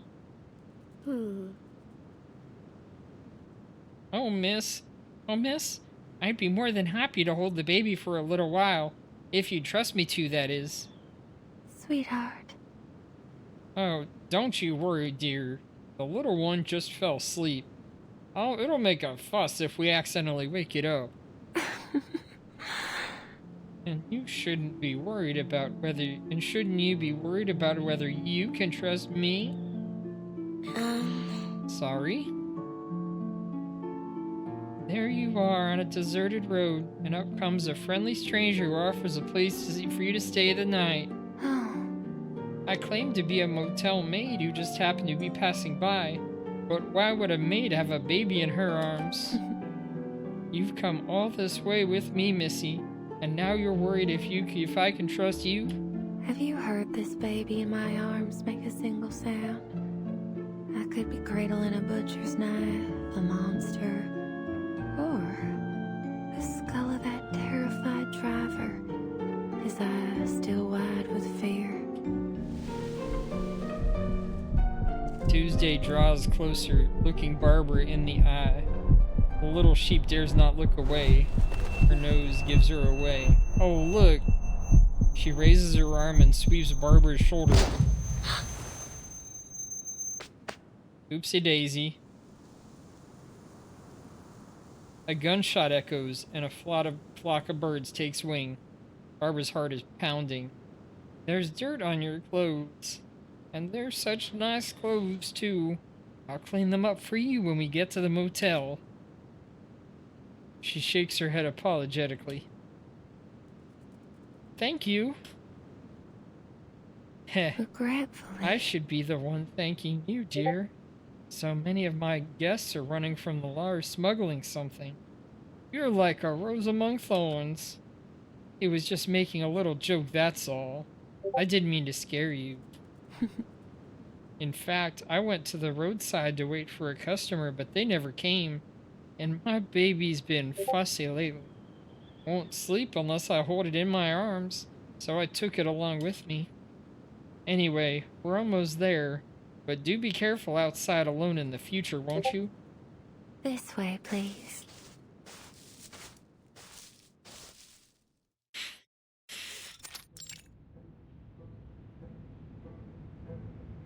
Oh, it's beautiful. I'm glad you like it. I've put in a lot of effort into running this place. Her face is pale with fatigue, but she still manages agreeing. You see that sign? Barbara narrows her eyes as she tries to read it. Tuesday's motel? Yes. My mama used to run it. I took it over after she fell sick. Tuesday pushes the door open as she speaks. Welcome. Are there any requirements for your room? I'm sure I can find one to suit your needs. Well, quiet room with a little sunshine and table for me to write at would be more than enough.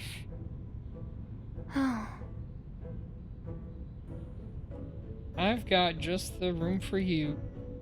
Could you wait here for a moment? I just need to set down the baby and go check on the room. Then I'll come check you in, alright? It's okay. Sure, I'll just take a look around here if that's okay. Of course, make yourself comfortable. Tuesday strides away with swift, soft steps. Barbara, now alone, unclips her notebook from her chest. Notebook is in the shape of a heart with a scarlet cover and white paper inside. It's a unique and delicate design. No, not this page. Not here either. I remember. Bonnet definitely told me about her parents and their restaurant. Should be around. When was it we talked about that? The last time I saw her? Maybe near the back, but I haven't written much here. Hi, hello? Oh, hello. Barbara jumps at this sudden greeting, but her heartbeat quickening. She nervously clips the notebook back onto her chest and takes a deep, calming breath. Whoa!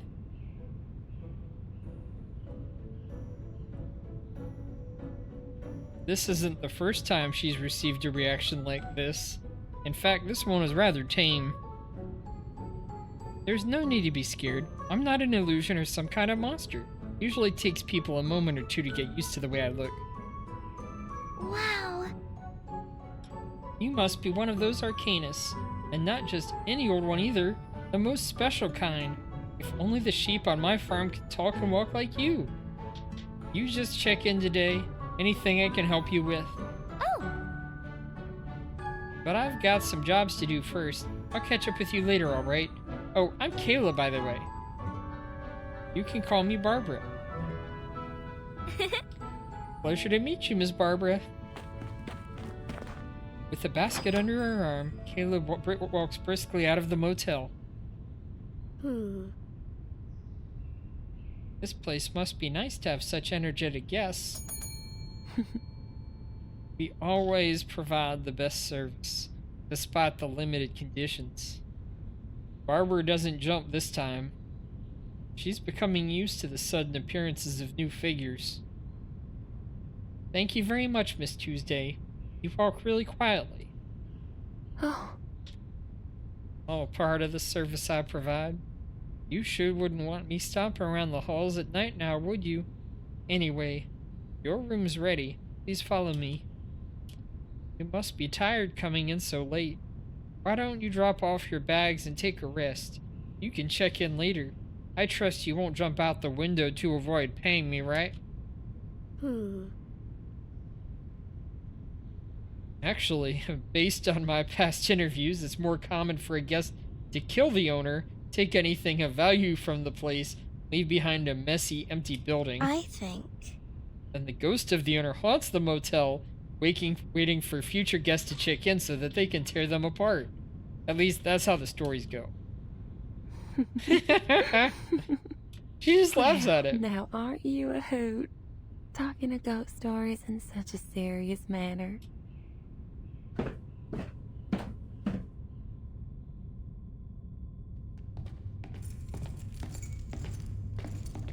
I'm sorry. I didn't mean to frighten you. I was just retelling the stories I recorded. That's the job of an editor, you see.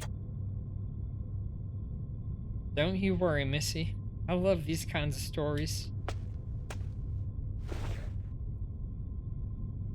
What would life be without a few ghost stories to keep things interesting? Your room's just at the end of the hallway. We provide 1 free meal of a sandwich and hot milk per day. This is the room. The door's unlocked. Go ahead and open it. Barbara steps forward and reaches for the door handle. It's a door unlike any other. It's painted a simple color and a little worn in. Tuesday suddenly leans forward, staring at the wall between Barbara's door and the previous one.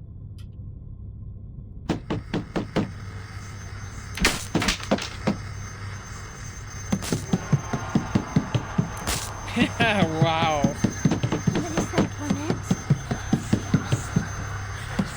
She turns to Tuesday, not realizing in her panic that she's blurted out the name Bonnet.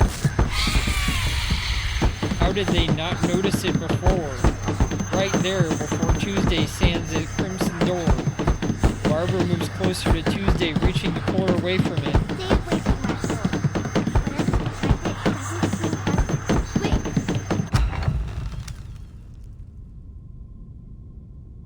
The door creaks open. Tuesday puts her hand on Barbara's back. Barbara can't tell if she's trying to support her or push her in. Child B. What?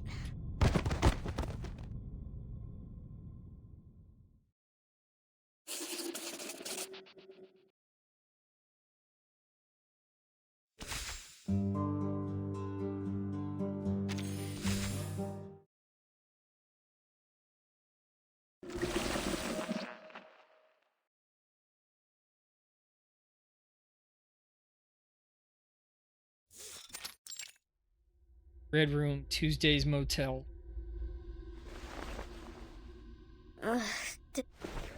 Not bleeding. Miss Tuesday? Good, she's still breathing. Doctors do say that people can faint from sudden shock. She cautiously checks Tuesday's condition. Stands up to look around the room. Fabric clinging to the walls and ceiling and envelops the furniture like skin. The entire room is a rich, fleshy red, all except a small white crib in the center. It sits there like a bone jutting out from bloody flesh. I think. Is someone hiding in here? She clenches the Walkman in her hand. The feeling of it edges digging into her palm helps her calm down. Nope, not yet. If my Walkman runs out of batteries now, I'll be in real trouble. Is there anything... The rumbling sound seems to have been completely absorbed by the room. Now all she can hear is her nervous breathing and the heartbeat in her chest. Barbara squats down, attempting to find something useful. Just as she's about to give up, a tickle on her shoulder draws her attention. Huh? It's a spider. It crawls from under her sleeve and comes to stop on her palm. Oh? Oh, hello, little guy. I didn't know I'd find you here too. Well, this makes things much easier.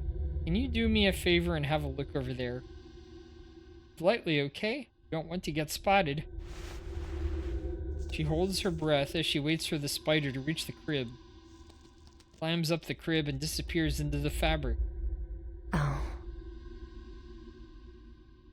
Seems our Missy has a little secret.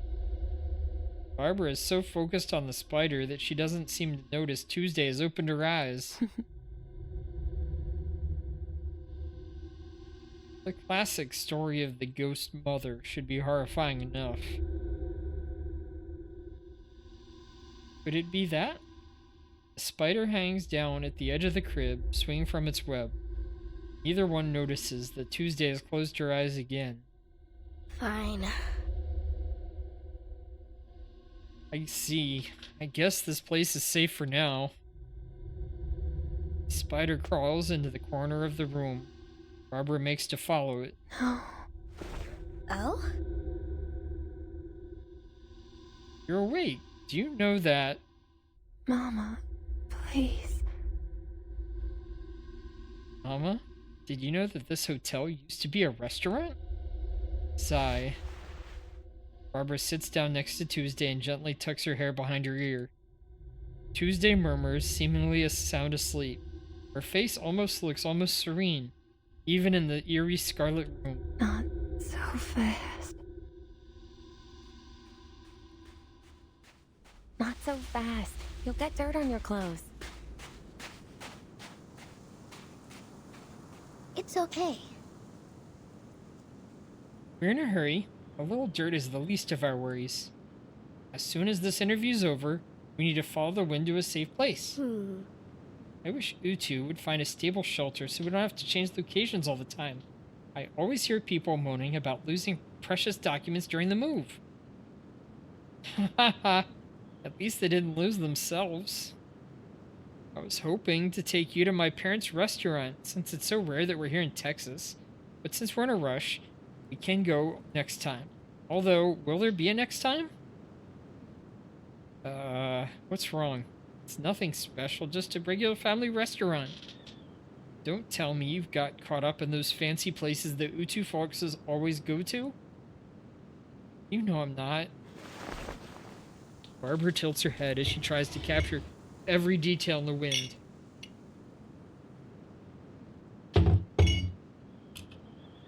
I think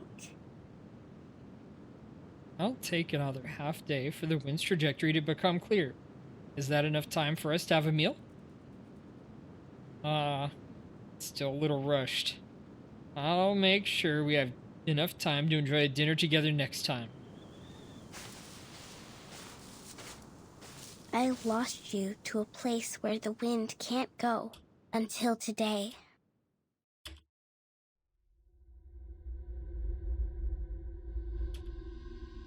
Research has shown that the companionship of animals with soft fur and a mild temper can help soothe emotions.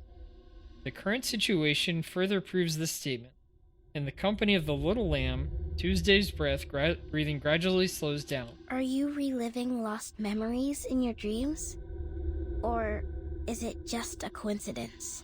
Are you still you? She reaches out to Tuesday.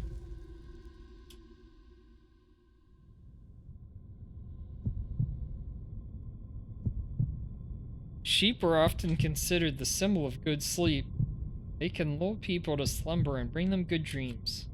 But Barbara can do far more than just this. 1, 2, 3. Like sheep jumping over a fence, she can leap into a person's dreams.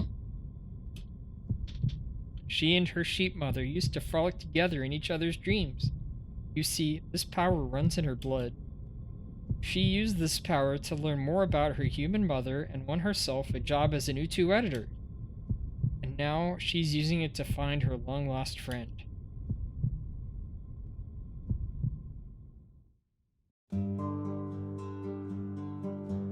Oh no, one of these. I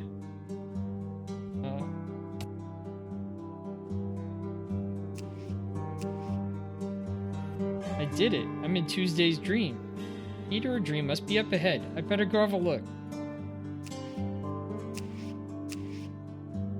Even in her dream, she seems to follow the biological instinct to flee.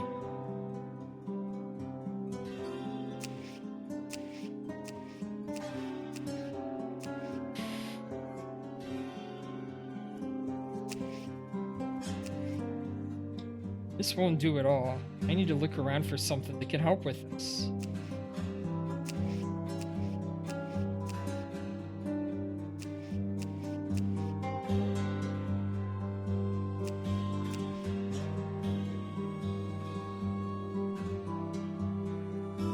Well, it's flashing a little, I guess.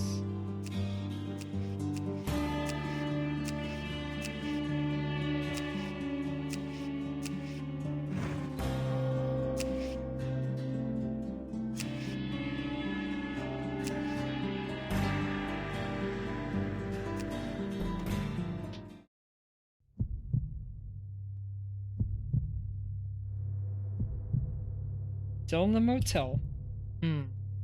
This place must mean a lot to her. But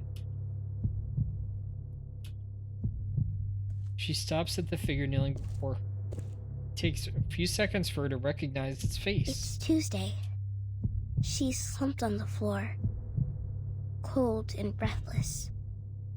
Her life has been taken by an inexplicable being.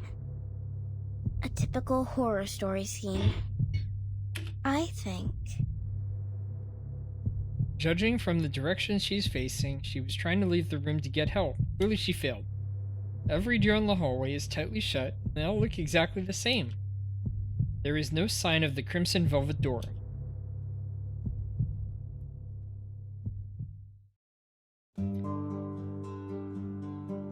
Door is opening over there. Time to check it out.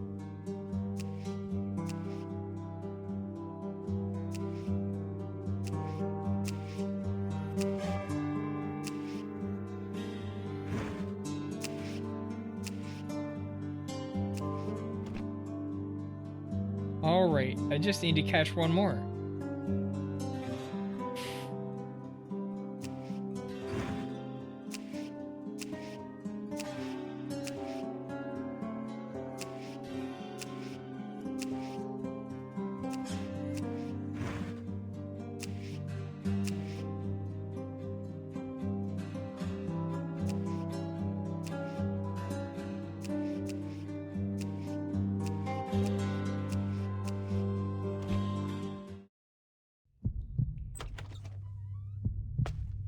This is the washroom.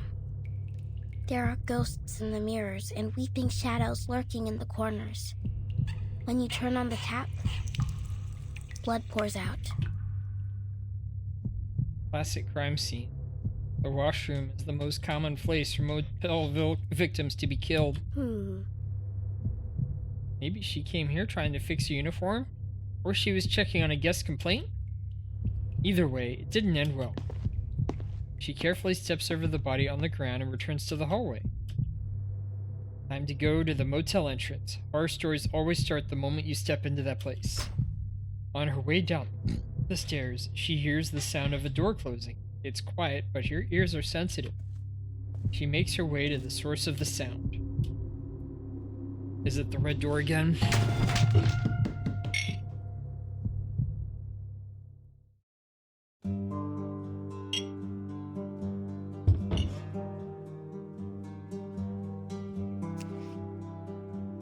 If I find that closed door, maybe I'll discover something.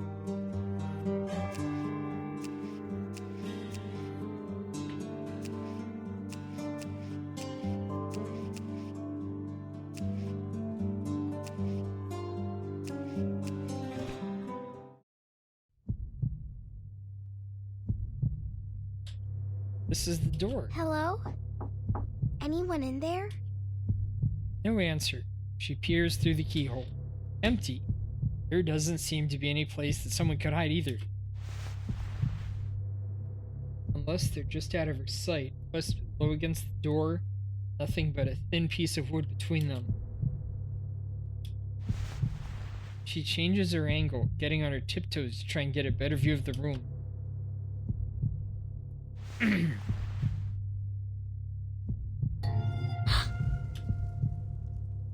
There is one in here too.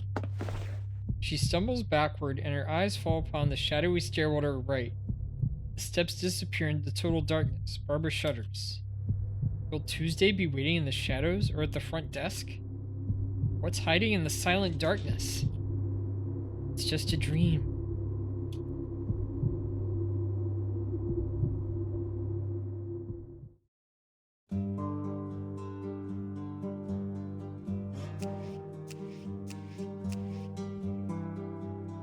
chase down Tuesday.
Well, let's see if this will lock him in.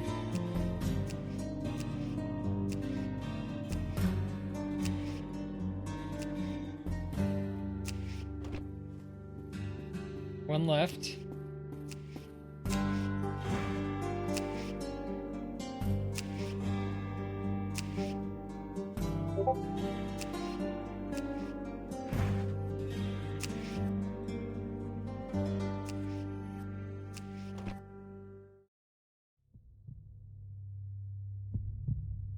I've never known anyone to dream so calmly about their own death. No one knows what happens after we die. People are as terrified of death as they are intrigued by it. Once again, she's greeted with Tuesday's cold and lifeless body. How many times have they met this way? She can't remember. Barbara steps closer and closer to the body, as if allured by it. But before she can reach out to touch her, she's interrupted. Is that singing?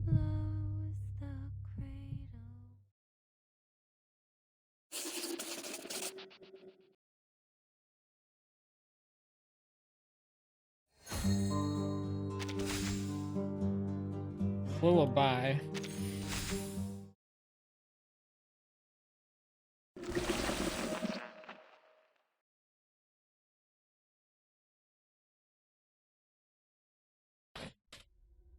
Rock-a-bye, baby, on the treetop. When the wind blows, the cradle will rock. When the bough breaks, the cradle will fall.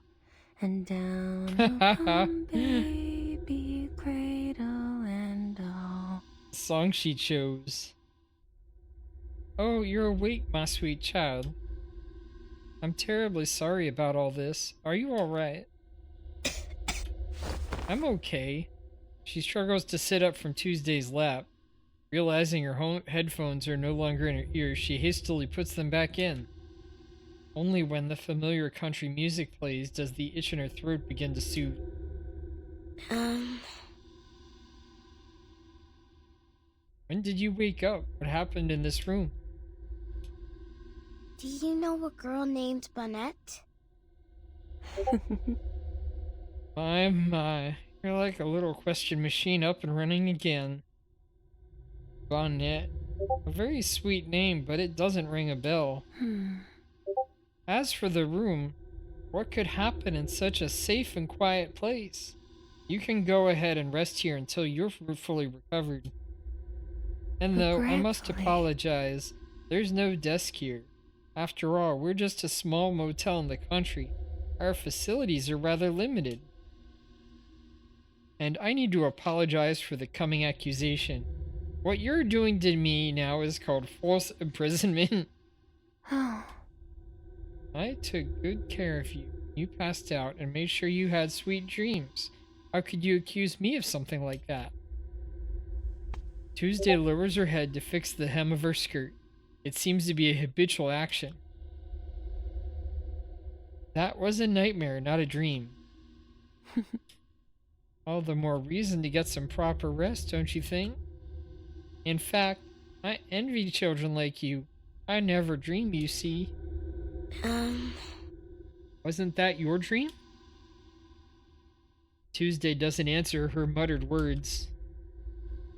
Well, I enjoyed our little chat, but I've got work to do. I should go back to the highway to greet that guest. And I'd better buy some groceries while I'm out too. Got to make sure I have enough food for your meal later, don't I, little one? Please wait. I have one last question. She points at the crib in the center of the room. This room doesn't seem like a nursery at all. The crib's empty, and you're not carrying that baby in your arms right now, so... So that really isn't a baby in your arms. What is it then? A corpse? Or a ghost? When I first arrived, someone mentioned a disappearance here. I think there are too many weird things happening here. You're a baby, missing guests, bizarre rooms. She wants to ask what's next. You're a sharp one. I like you. Most people are afraid to even ask, you see. Her cheeks flush again. Somehow, it doesn't seem to bring any sense of vigor or health to her face. Instead, it adds a fragile tone to her pale skin. She looks like a silver table knife that could bend at any time. Oh, you've broken my heart, but... I'll answer your question. You can't just punish your children every time they make a mistake. Because one day they'll get used to it, and it won't frighten them anymore. The truth is, baby in the swaddling cloth is my youngest and most beloved child. It doesn't want to see you. It gets jealous, you see. That's why I said it's best to separate you two. As she says this, she makes her way to the door and closes it with a gentle click. I suppose that answer will have to do. Well, interviews rarely go as planned now, do they? She checks around the room, trying to find her spider friend. She squints as she tries to spot the little thing. The good news is, she has plenty of time to search. The bad news is, her friend seems to be gone. Alright, why don't I review the information I have so far? Are Tuesday and Bonnet the same person? The current answer seems to be no. But I still have some reservations. Next, the secret of this motel. She turns to the next page. My arcane skill only takes effect when I touch someone who's dreaming. When I entered that dream, I had one hand on Tuesday and the other on the floor. I think. And she just said she never dreams, so... Oh, my sweet child. Have you figured it out? Then maybe it was the dream of a ghost. The ghost of someone who died in this motel? She sighs in disappointment and steps away from the keyhole. Silly child. As if agreeing with her, the other doors in the hallway open and close synchronously. Hey. Quiet now. We have guests. The door beside her opens and spits out a spider. Leave them. She could use a few spiders to keep her company. You've done well, little one. Come with me. She disappears into the dark hallway.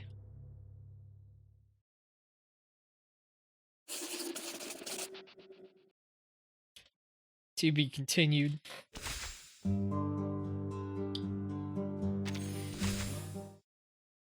So.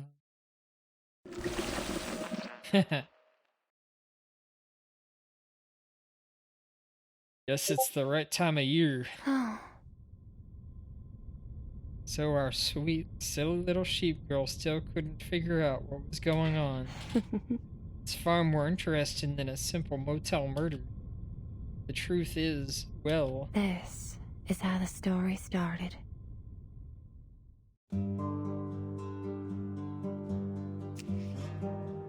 This is the haunted motel everyone's talking about.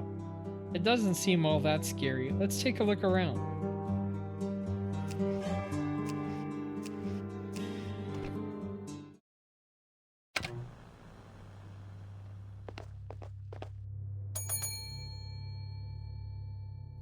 Hello, is anyone there?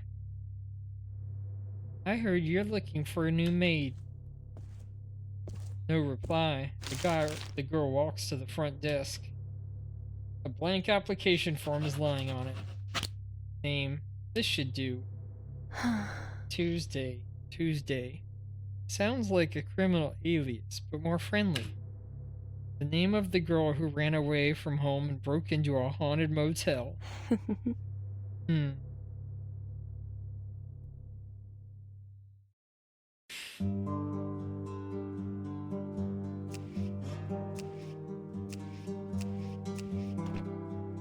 Watch out, there's a man-eating monster hiding in this motel. It's always been by your side. The handwriting on the paper is a mess, but you can sense the intense fear that it was written with.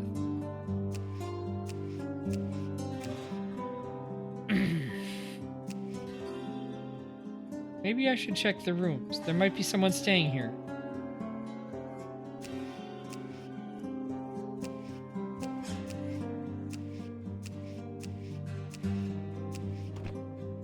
Door is tightly shut.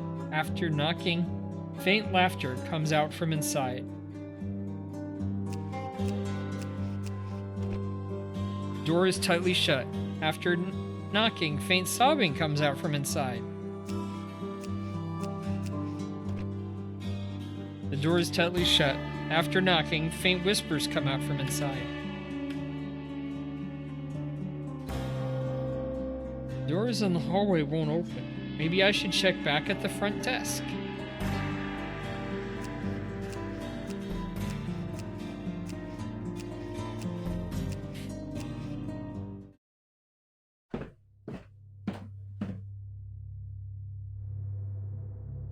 Excuse me. Can anyone help me? I'm hungry and tired. Hello? I'm here for the job. I filled out the form downstairs.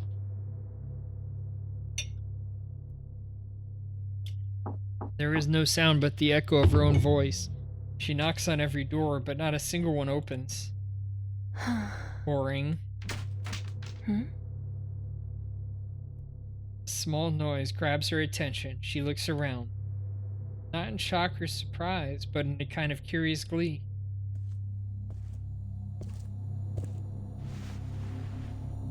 Standing in front of the source of the sound, she bends over to look through the keyhole.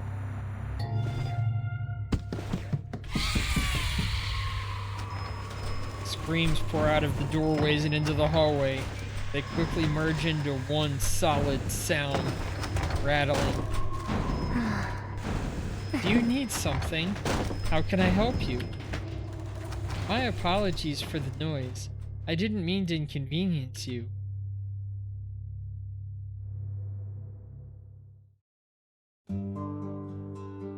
Oh my, what a warm welcome. These must be the so-called man-eating monsters. They're too fast. Perhaps going to the front desk isn't the best idea.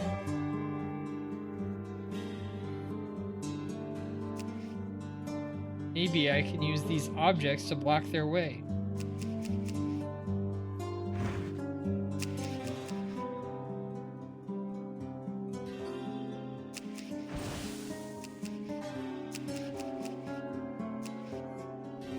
Oh, a door just appeared.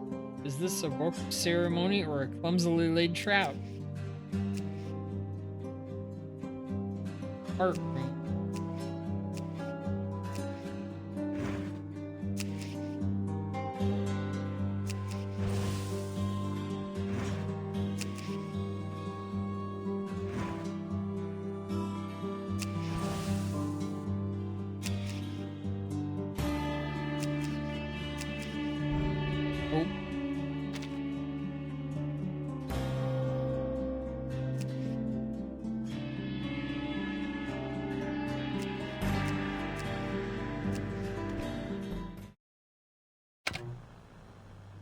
that reset that too far. I wanted to go back just to that puzzle.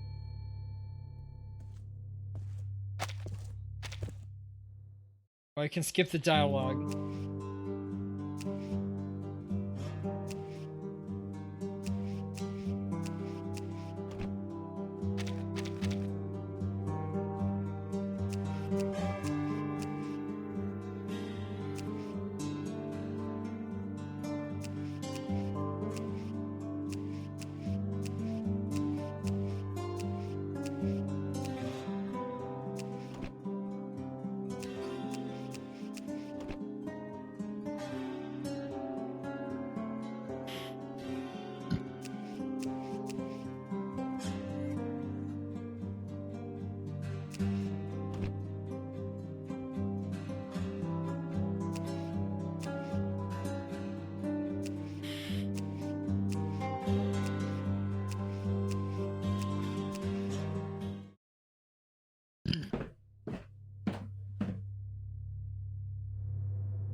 She stops.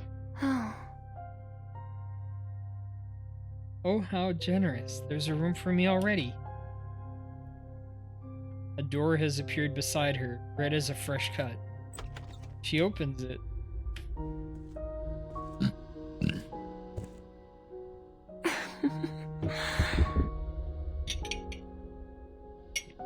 What a beautiful place. It's like I'm in a beating heart. Too bad I can't feel your rhythm in my hand, but I can touch you. Huh? Is it me who's trembling, or you? She caresses the floor, occasionally pulling and twisting the fabric in her amusement. The stories of the disappearances have spread pretty far. Some say there's a gang around these parts. Others say a bear, or some other wild animal. I even heard stories about a killer clown and murder in a bunny suit. No one dares go out at night anymore, especially young lovers. Doesn't matter how beautiful the moon is. Despite all these stories, no one has ever stopped to think that the motel itself could be the culprit. Is it because the thought has never come to their minds, or that it seemed too ridiculous to be possible?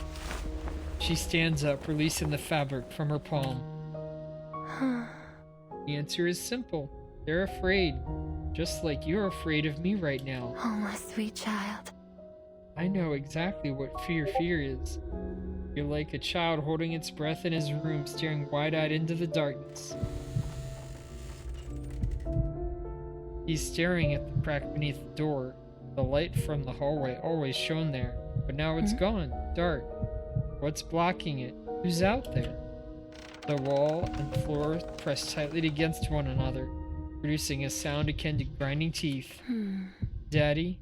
Mama? Is that you, older brother? Are you here to kiss me goodnight? The door stays silent and the crack stays dark. His mind races as he tries to make sense of what's happening.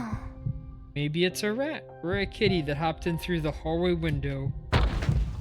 Bang. A window slams closed in the distance. Finally, the light returns beneath the doorway, and in the dim light, he realizes he made a mistake. Whatever it isn't in it outside the door, it's in his inner room. Gusts of wind surround her in a fearful, painful howl. Yes. Fear often comes from the loss of control, from the unknown. But... Poor child. facing all that with nothing but a blanket to defend himself. He spent that night with eyes wide open, but once the morning light came, there was nothing but an empty lab coat lying in front of the door. She hears footsteps coming toward her. But that coat wasn't his, nor was it any of his family's. Who left the coat on his bedroom floor? He still wonders to this day. Intriguing. I can tell that you're still a child yourself, needing care and companionship. Maybe you could use a maid to tell you bedtime stories and a friend to spread you fear free. What do you say? A cool, soft touch climbs up her grimy finger.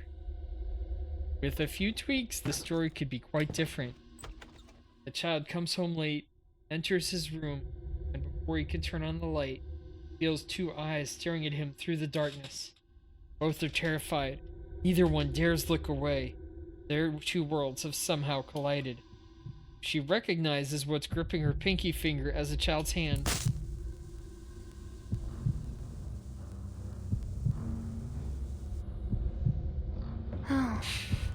Until the boy finally plucks up the courage to reach for the switch.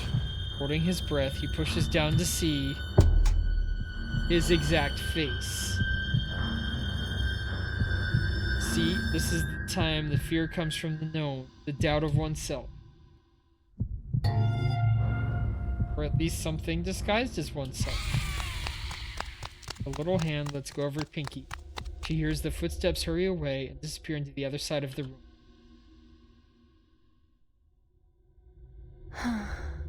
You still can't trust me, but that's very sensible.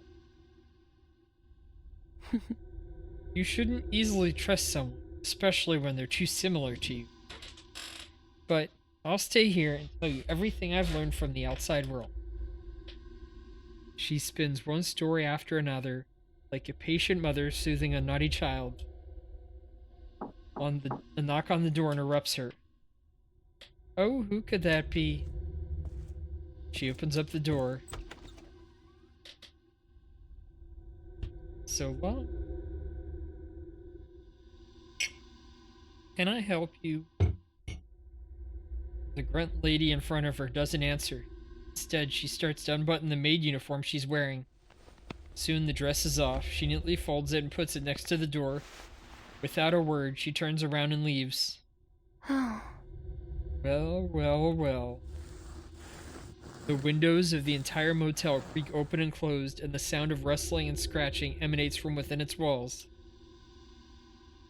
She realizes this is an expression of its joy. Thank you kindly. I'll take over from here. Tuesday bows deeply to the new former hotel maid and picks up the uniform she left. From now on, she will be the maid of the motel and the owner of the house that feeds on fear.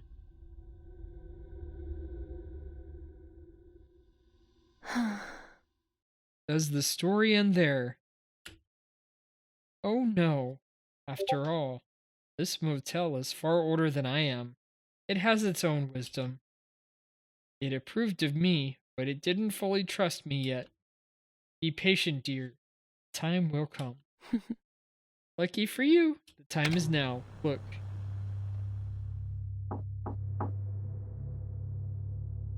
Sir, did you call? It's the motel maid. Please open the door. Sir? No response. She puts her hand on her chest. Her heart is beating faster than usual. She's always been good at peering through peepholes. She's done this since she was a child.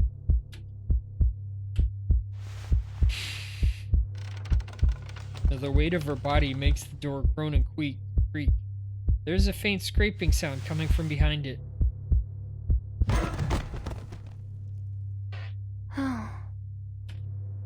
She's also used to the sight of a dead person's eyes. Another poor guest.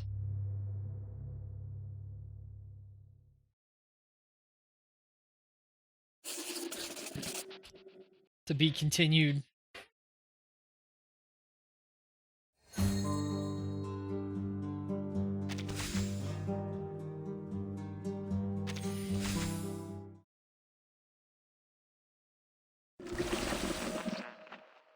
A strange guest.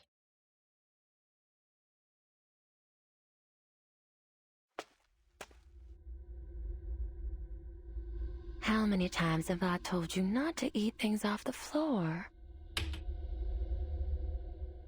Several guests have asked me where Jaden's gone. It's getting difficult to come up with excuses. You promised to let some guests leave here alive so that the stories about us would go further, remember? But now, between you eating them and those cultists sacrificing the rest, soon we won't have any guests left. The wall shakes in dissatisfaction. This is not open for discussion. No more eating dead guests. You hear me? Don't get involved with the guests' problems. Let them figure things out themselves. The sound of hurried footsteps echoes in the wall, disappearing into the distance. Tuesday leaves the room in silence. We had our quarrels, but that was a long time ago. How did we solve the issue? Let me think. Oh. I suppose there was a little conflict.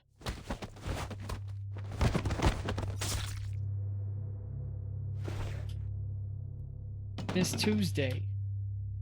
Oh, do be careful, ladies. The blood will be impossible to remove once it seeps through the carpet and soaks into the floorboards.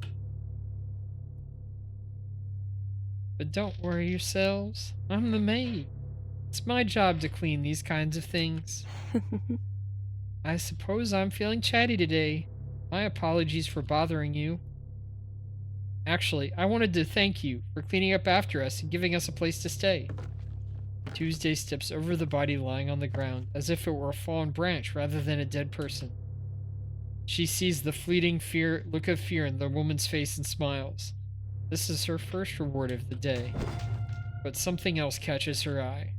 What's this? Is that me? Is this a vision of my future? The figure slouched against the doorframe is indeed her. The puddle of blood beneath her has painted the floor a dark red. There's a knife sticking out of her chest. She reaches for the wound. It's soft and warm beneath her fingers. Interesting. Who would use a butter knife to kill someone? It can barely cut a slice of bread. A faint voice comes from behind her. Miss Tuesday? Yes. Is there anything else you need? You're shaking. I can tell by your voice. Entranced by the sight of her own dead body, she answers without turning back. Smile. I've seen it before. Is that you? Christine from the farm. Tuesday turns around to meet the woman's eyes. She ignores the knife clutched in her shaking hand. Aw, you remember that girl? Of course I do. She scared the crap out of Tonks. He still won't go into the forest alone. But ever since that day, he's talked about the eyes in the forest, that if he went in, his eyes would be pulled out and hung on the branches. And Jacob still thinks there's a ghost in his attic, too. I'm sorry to hear that. She never wanted to ruin anyone's life. I know. She takes a step forward. It was her life that was ruined. She could have gotten married, lived in a cabin near the farm, and visited her parents anytime she'd liked. They never should have let those two fugitives escape. Those monsters even shot the kids. Blood drenched the couch. No one ever saw Christine again. There were all kinds of rumors that she was dragged and killed off somewhere, or that she ran away and starved in the fields, or even that she led the fugitives there herself. But I guess you came here, huh? I understand, given what happened. Is that all you wanted to say? She maintains a polite smile. Do I know you? This is a small town, so stories travel fast. But how do you know it so well? Could you elaborate a little?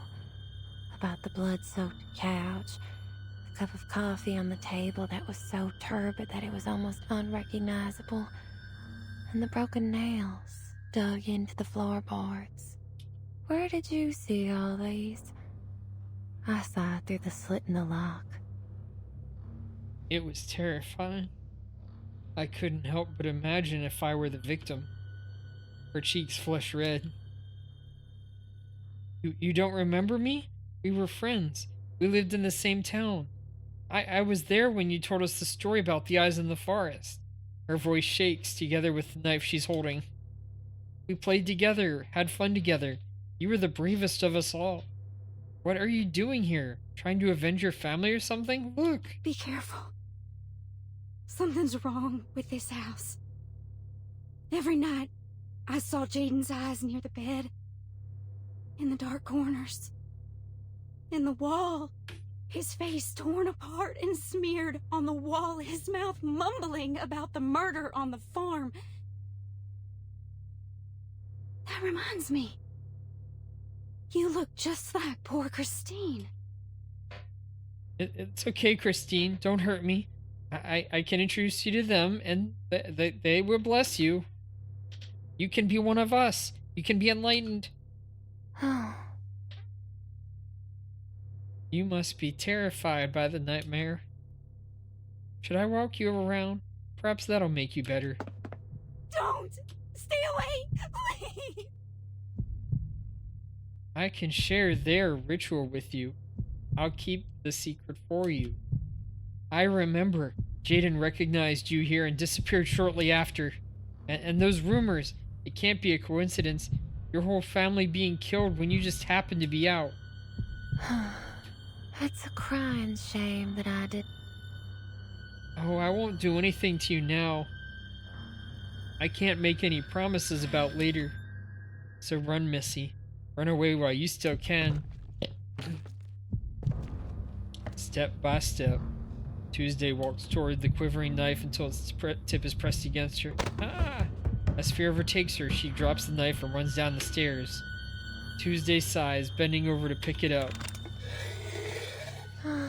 This knife is far too blunt to hurt anyone. She hears the front door open and slam shut. The footsteps fade into the fields outside. Laughter echoes from the walls around her. I didn't tell you the story so you could pull a prank on me.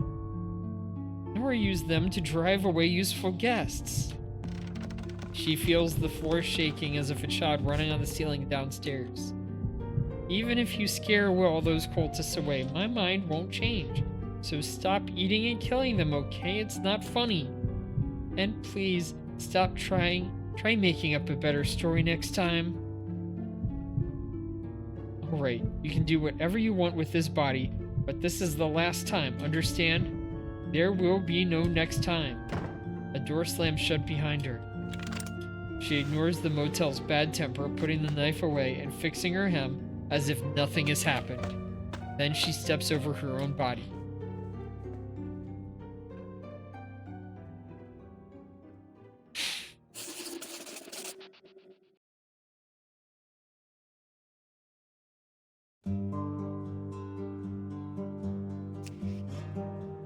Such a naughty child. Oh well, day's work isn't done yet.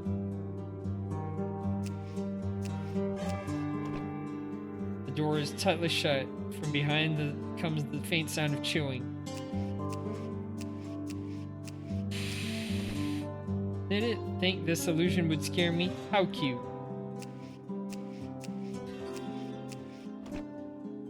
The door is tightly shut and can't be budged.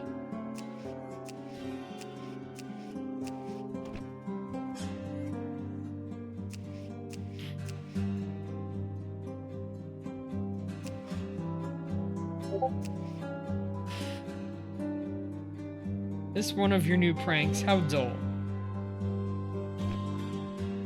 There's a never-ending hallway in the motel.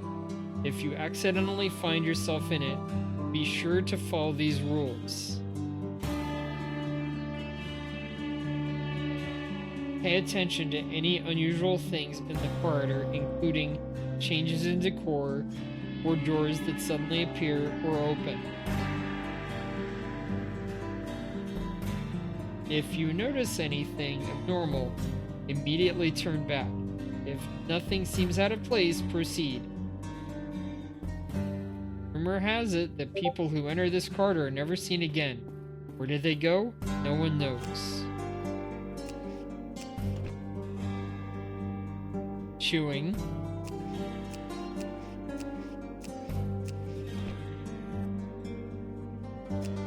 How cute.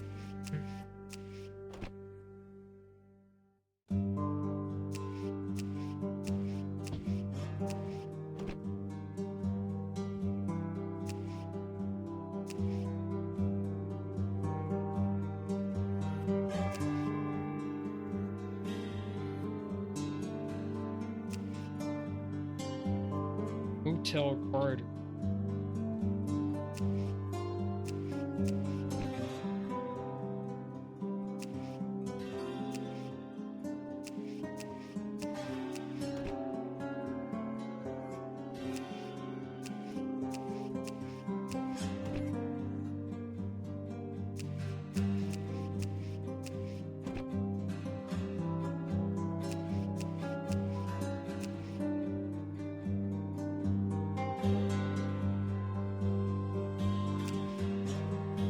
This hallway looks different from the last. From now on, I need to be extra careful about every decision I make. So I'm heading back.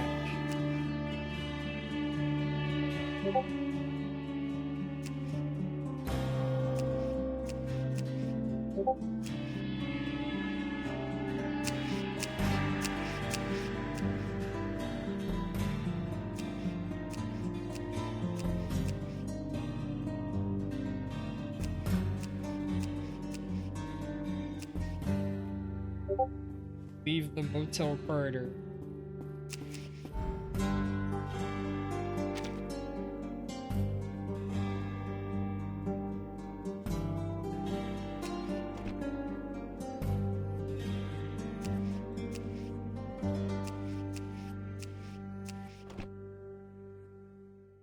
Chewing.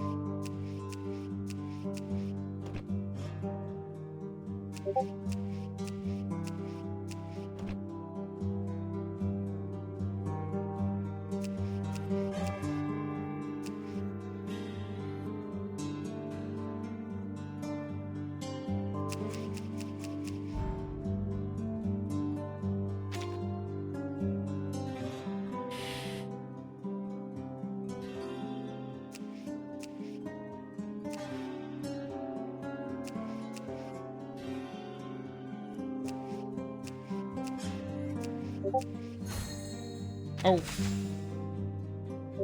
That was it. Christine's baby.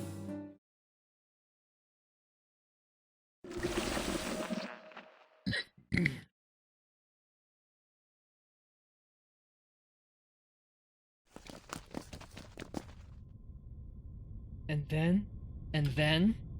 Did they make up? Did they make up? What about the kid in the walls? Oh, it's not in the walls. It's the motel itself. Anyway, eventually we found a way to resolve the conflict between us. It's formerly belonged to me. And I decided to be its caretaker.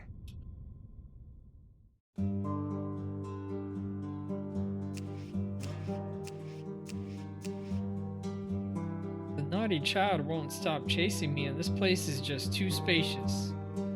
I need to block the path ahead.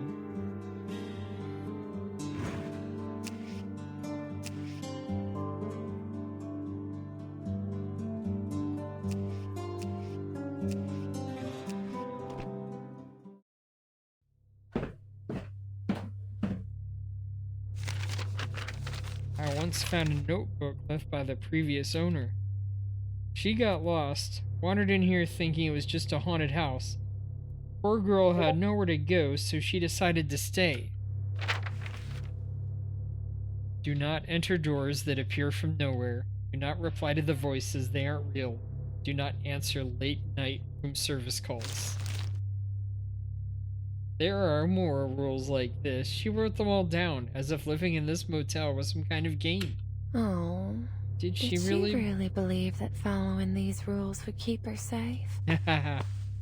Tuesday nudges the body on the floor with her foot. Christine. Sneering, scratching sounds come from the walls. Look at you, creating all these illusions as if you can predict my miserable fate. That I'd fall to the floor, scratching my throat, and gasping for breath. Suffocated by an eyeball. What did I see? What made me do this? Must have been those blinking eyes outside, huh? A ridiculous story, like she once told to scare her friends.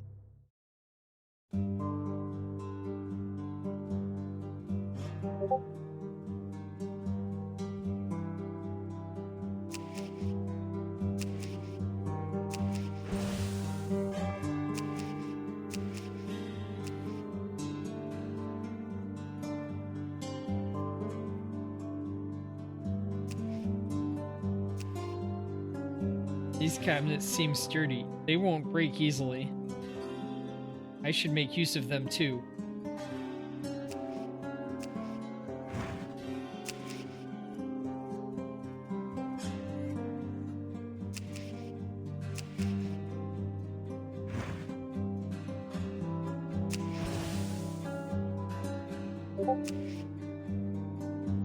I can't get to the bathroom. This illusion's in the way.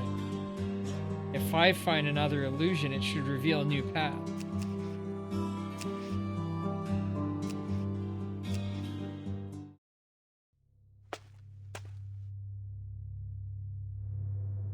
There are many doors in the hallway. Footsteps pitter-patter behind her. Nobody knows what's behind each of them. Perhaps there's a butcher with a paper bag on his head. Or a chupacabra with dry, matted hair. Or maybe there's a wandering ghost spying on the living through the keyhole. Christine. There are no windows here, but the wind still blows. Oh. I can hear voices in it. Someone's calling out. Christine. Christine. Parents are missing their child, and her siblings are missing their older sister. She steps into the shadows. Poor child, so far from home. Like a piece of flesh that's been torn from the body. She should be placed back in the wound. Reunited with her family. Pound. A dull pounding comes from the wall beside her. Or perhaps she should hide in the nearest room. Just like this.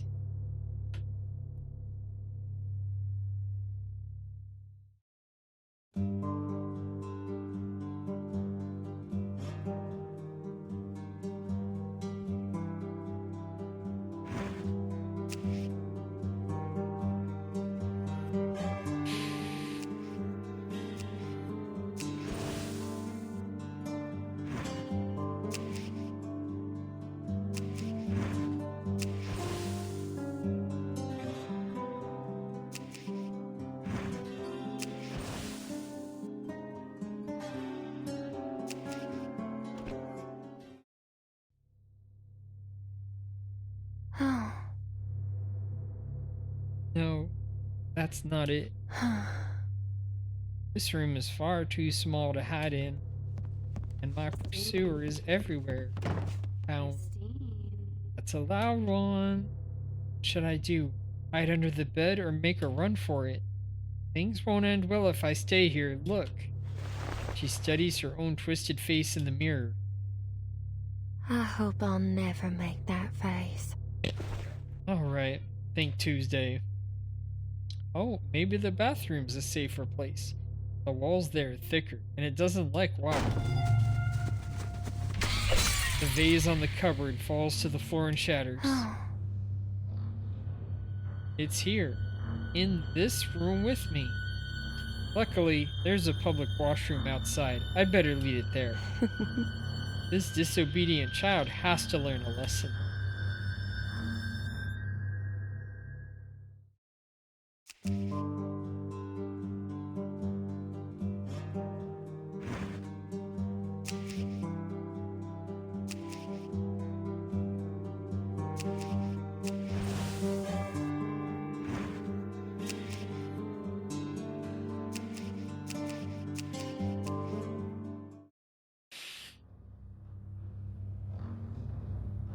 But I have to get through this door first.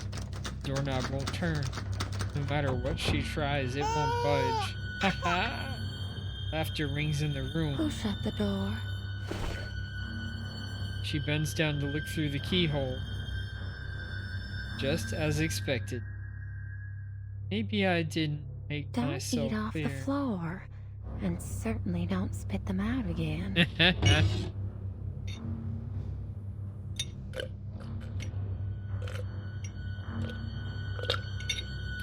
I'm getting pretty tired of you blocking floors with dead bodies. She takes a few steps back and leans, preparing to ram the door open with her body. Ready?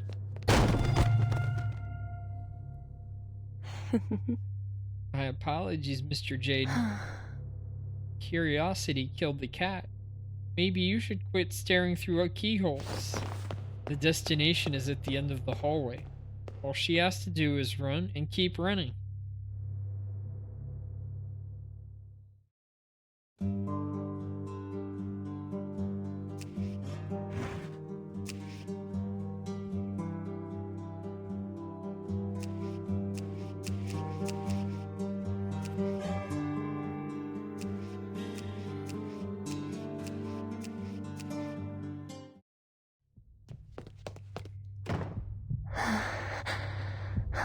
These walls are thick enough to hold it off.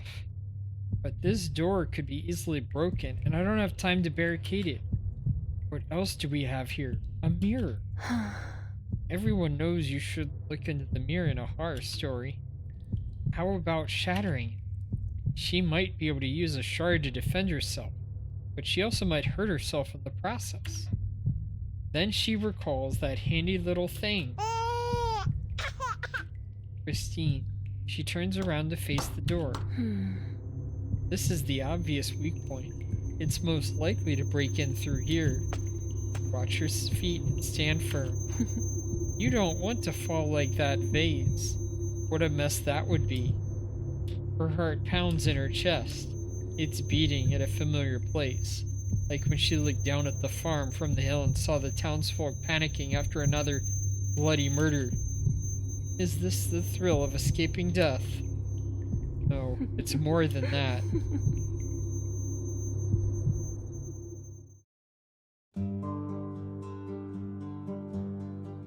Face your fear.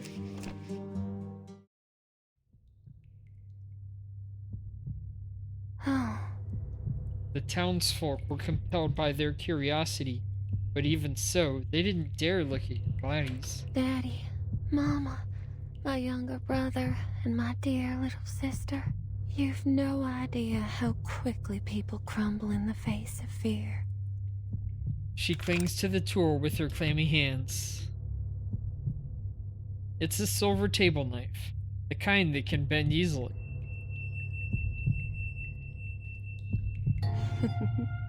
It isn't threatening at all. Throw it away. What can a blunt knife do?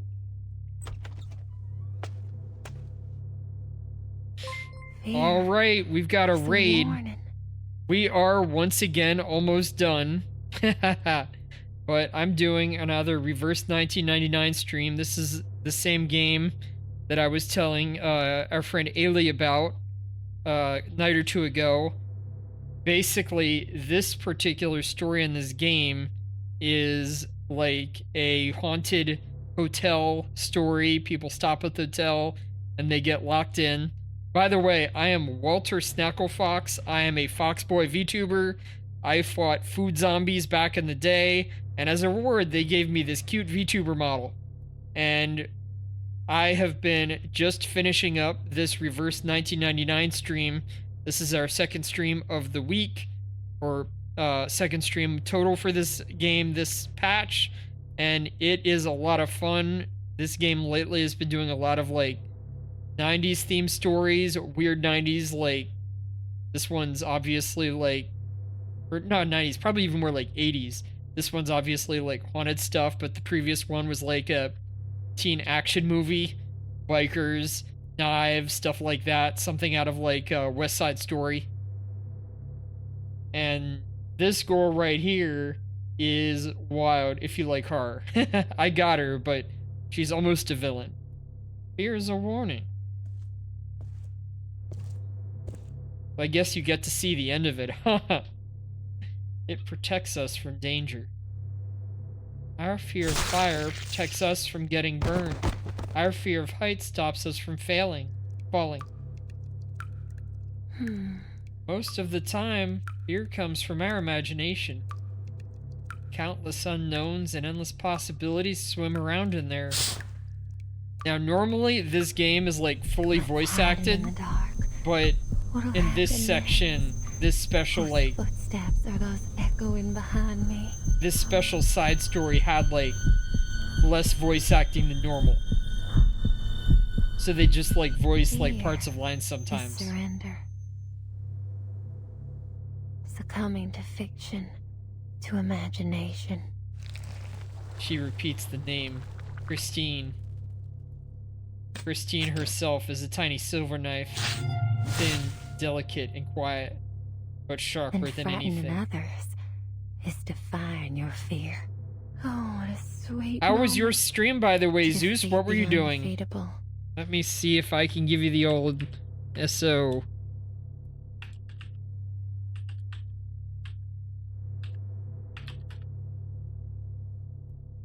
Nope.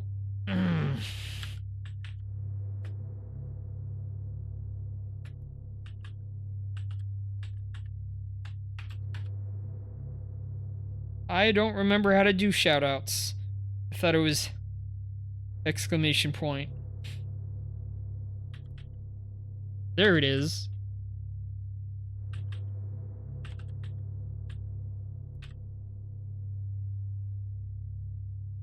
Okay, I do not have complicated shoutouts. I want to post up what game you were playing, but it didn't do that. Or maybe you don't have the game set up on your stream yet. Maybe you haven't done that yet.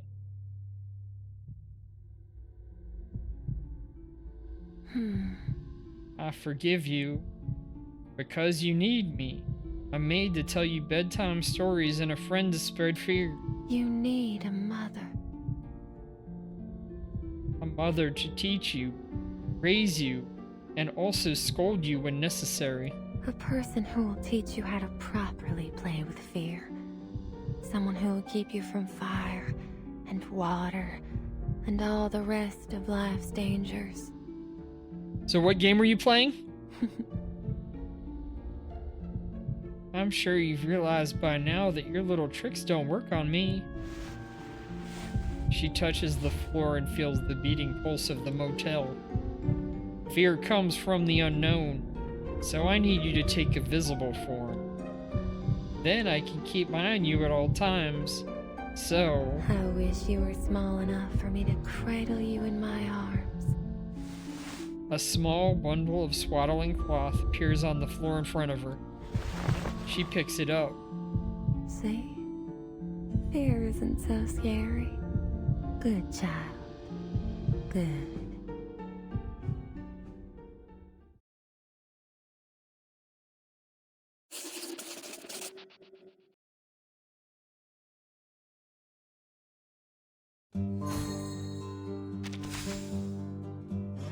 Alright, that was the end of Bedtime Story, the end of our little side quest after the main quest. This is Reverse 1999, Haunted Highway. There's the main splash screen. And now I'm gonna go look for a raid of my own.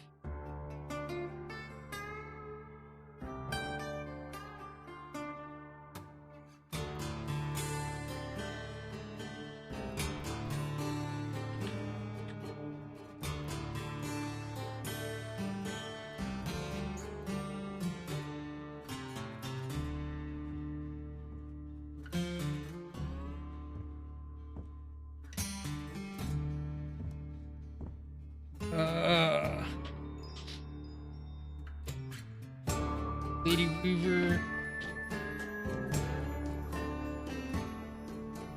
Game Awards. They're probably closing up. If Zeus is done.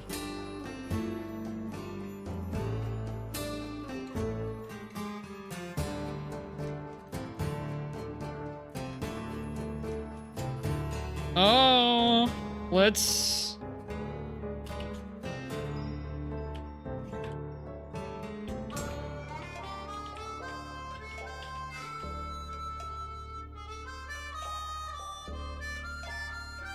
Did I spell it wrong? Nope.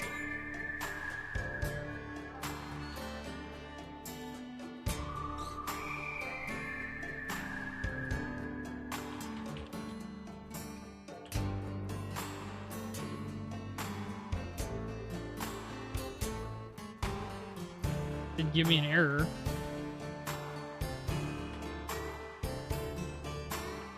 There it is.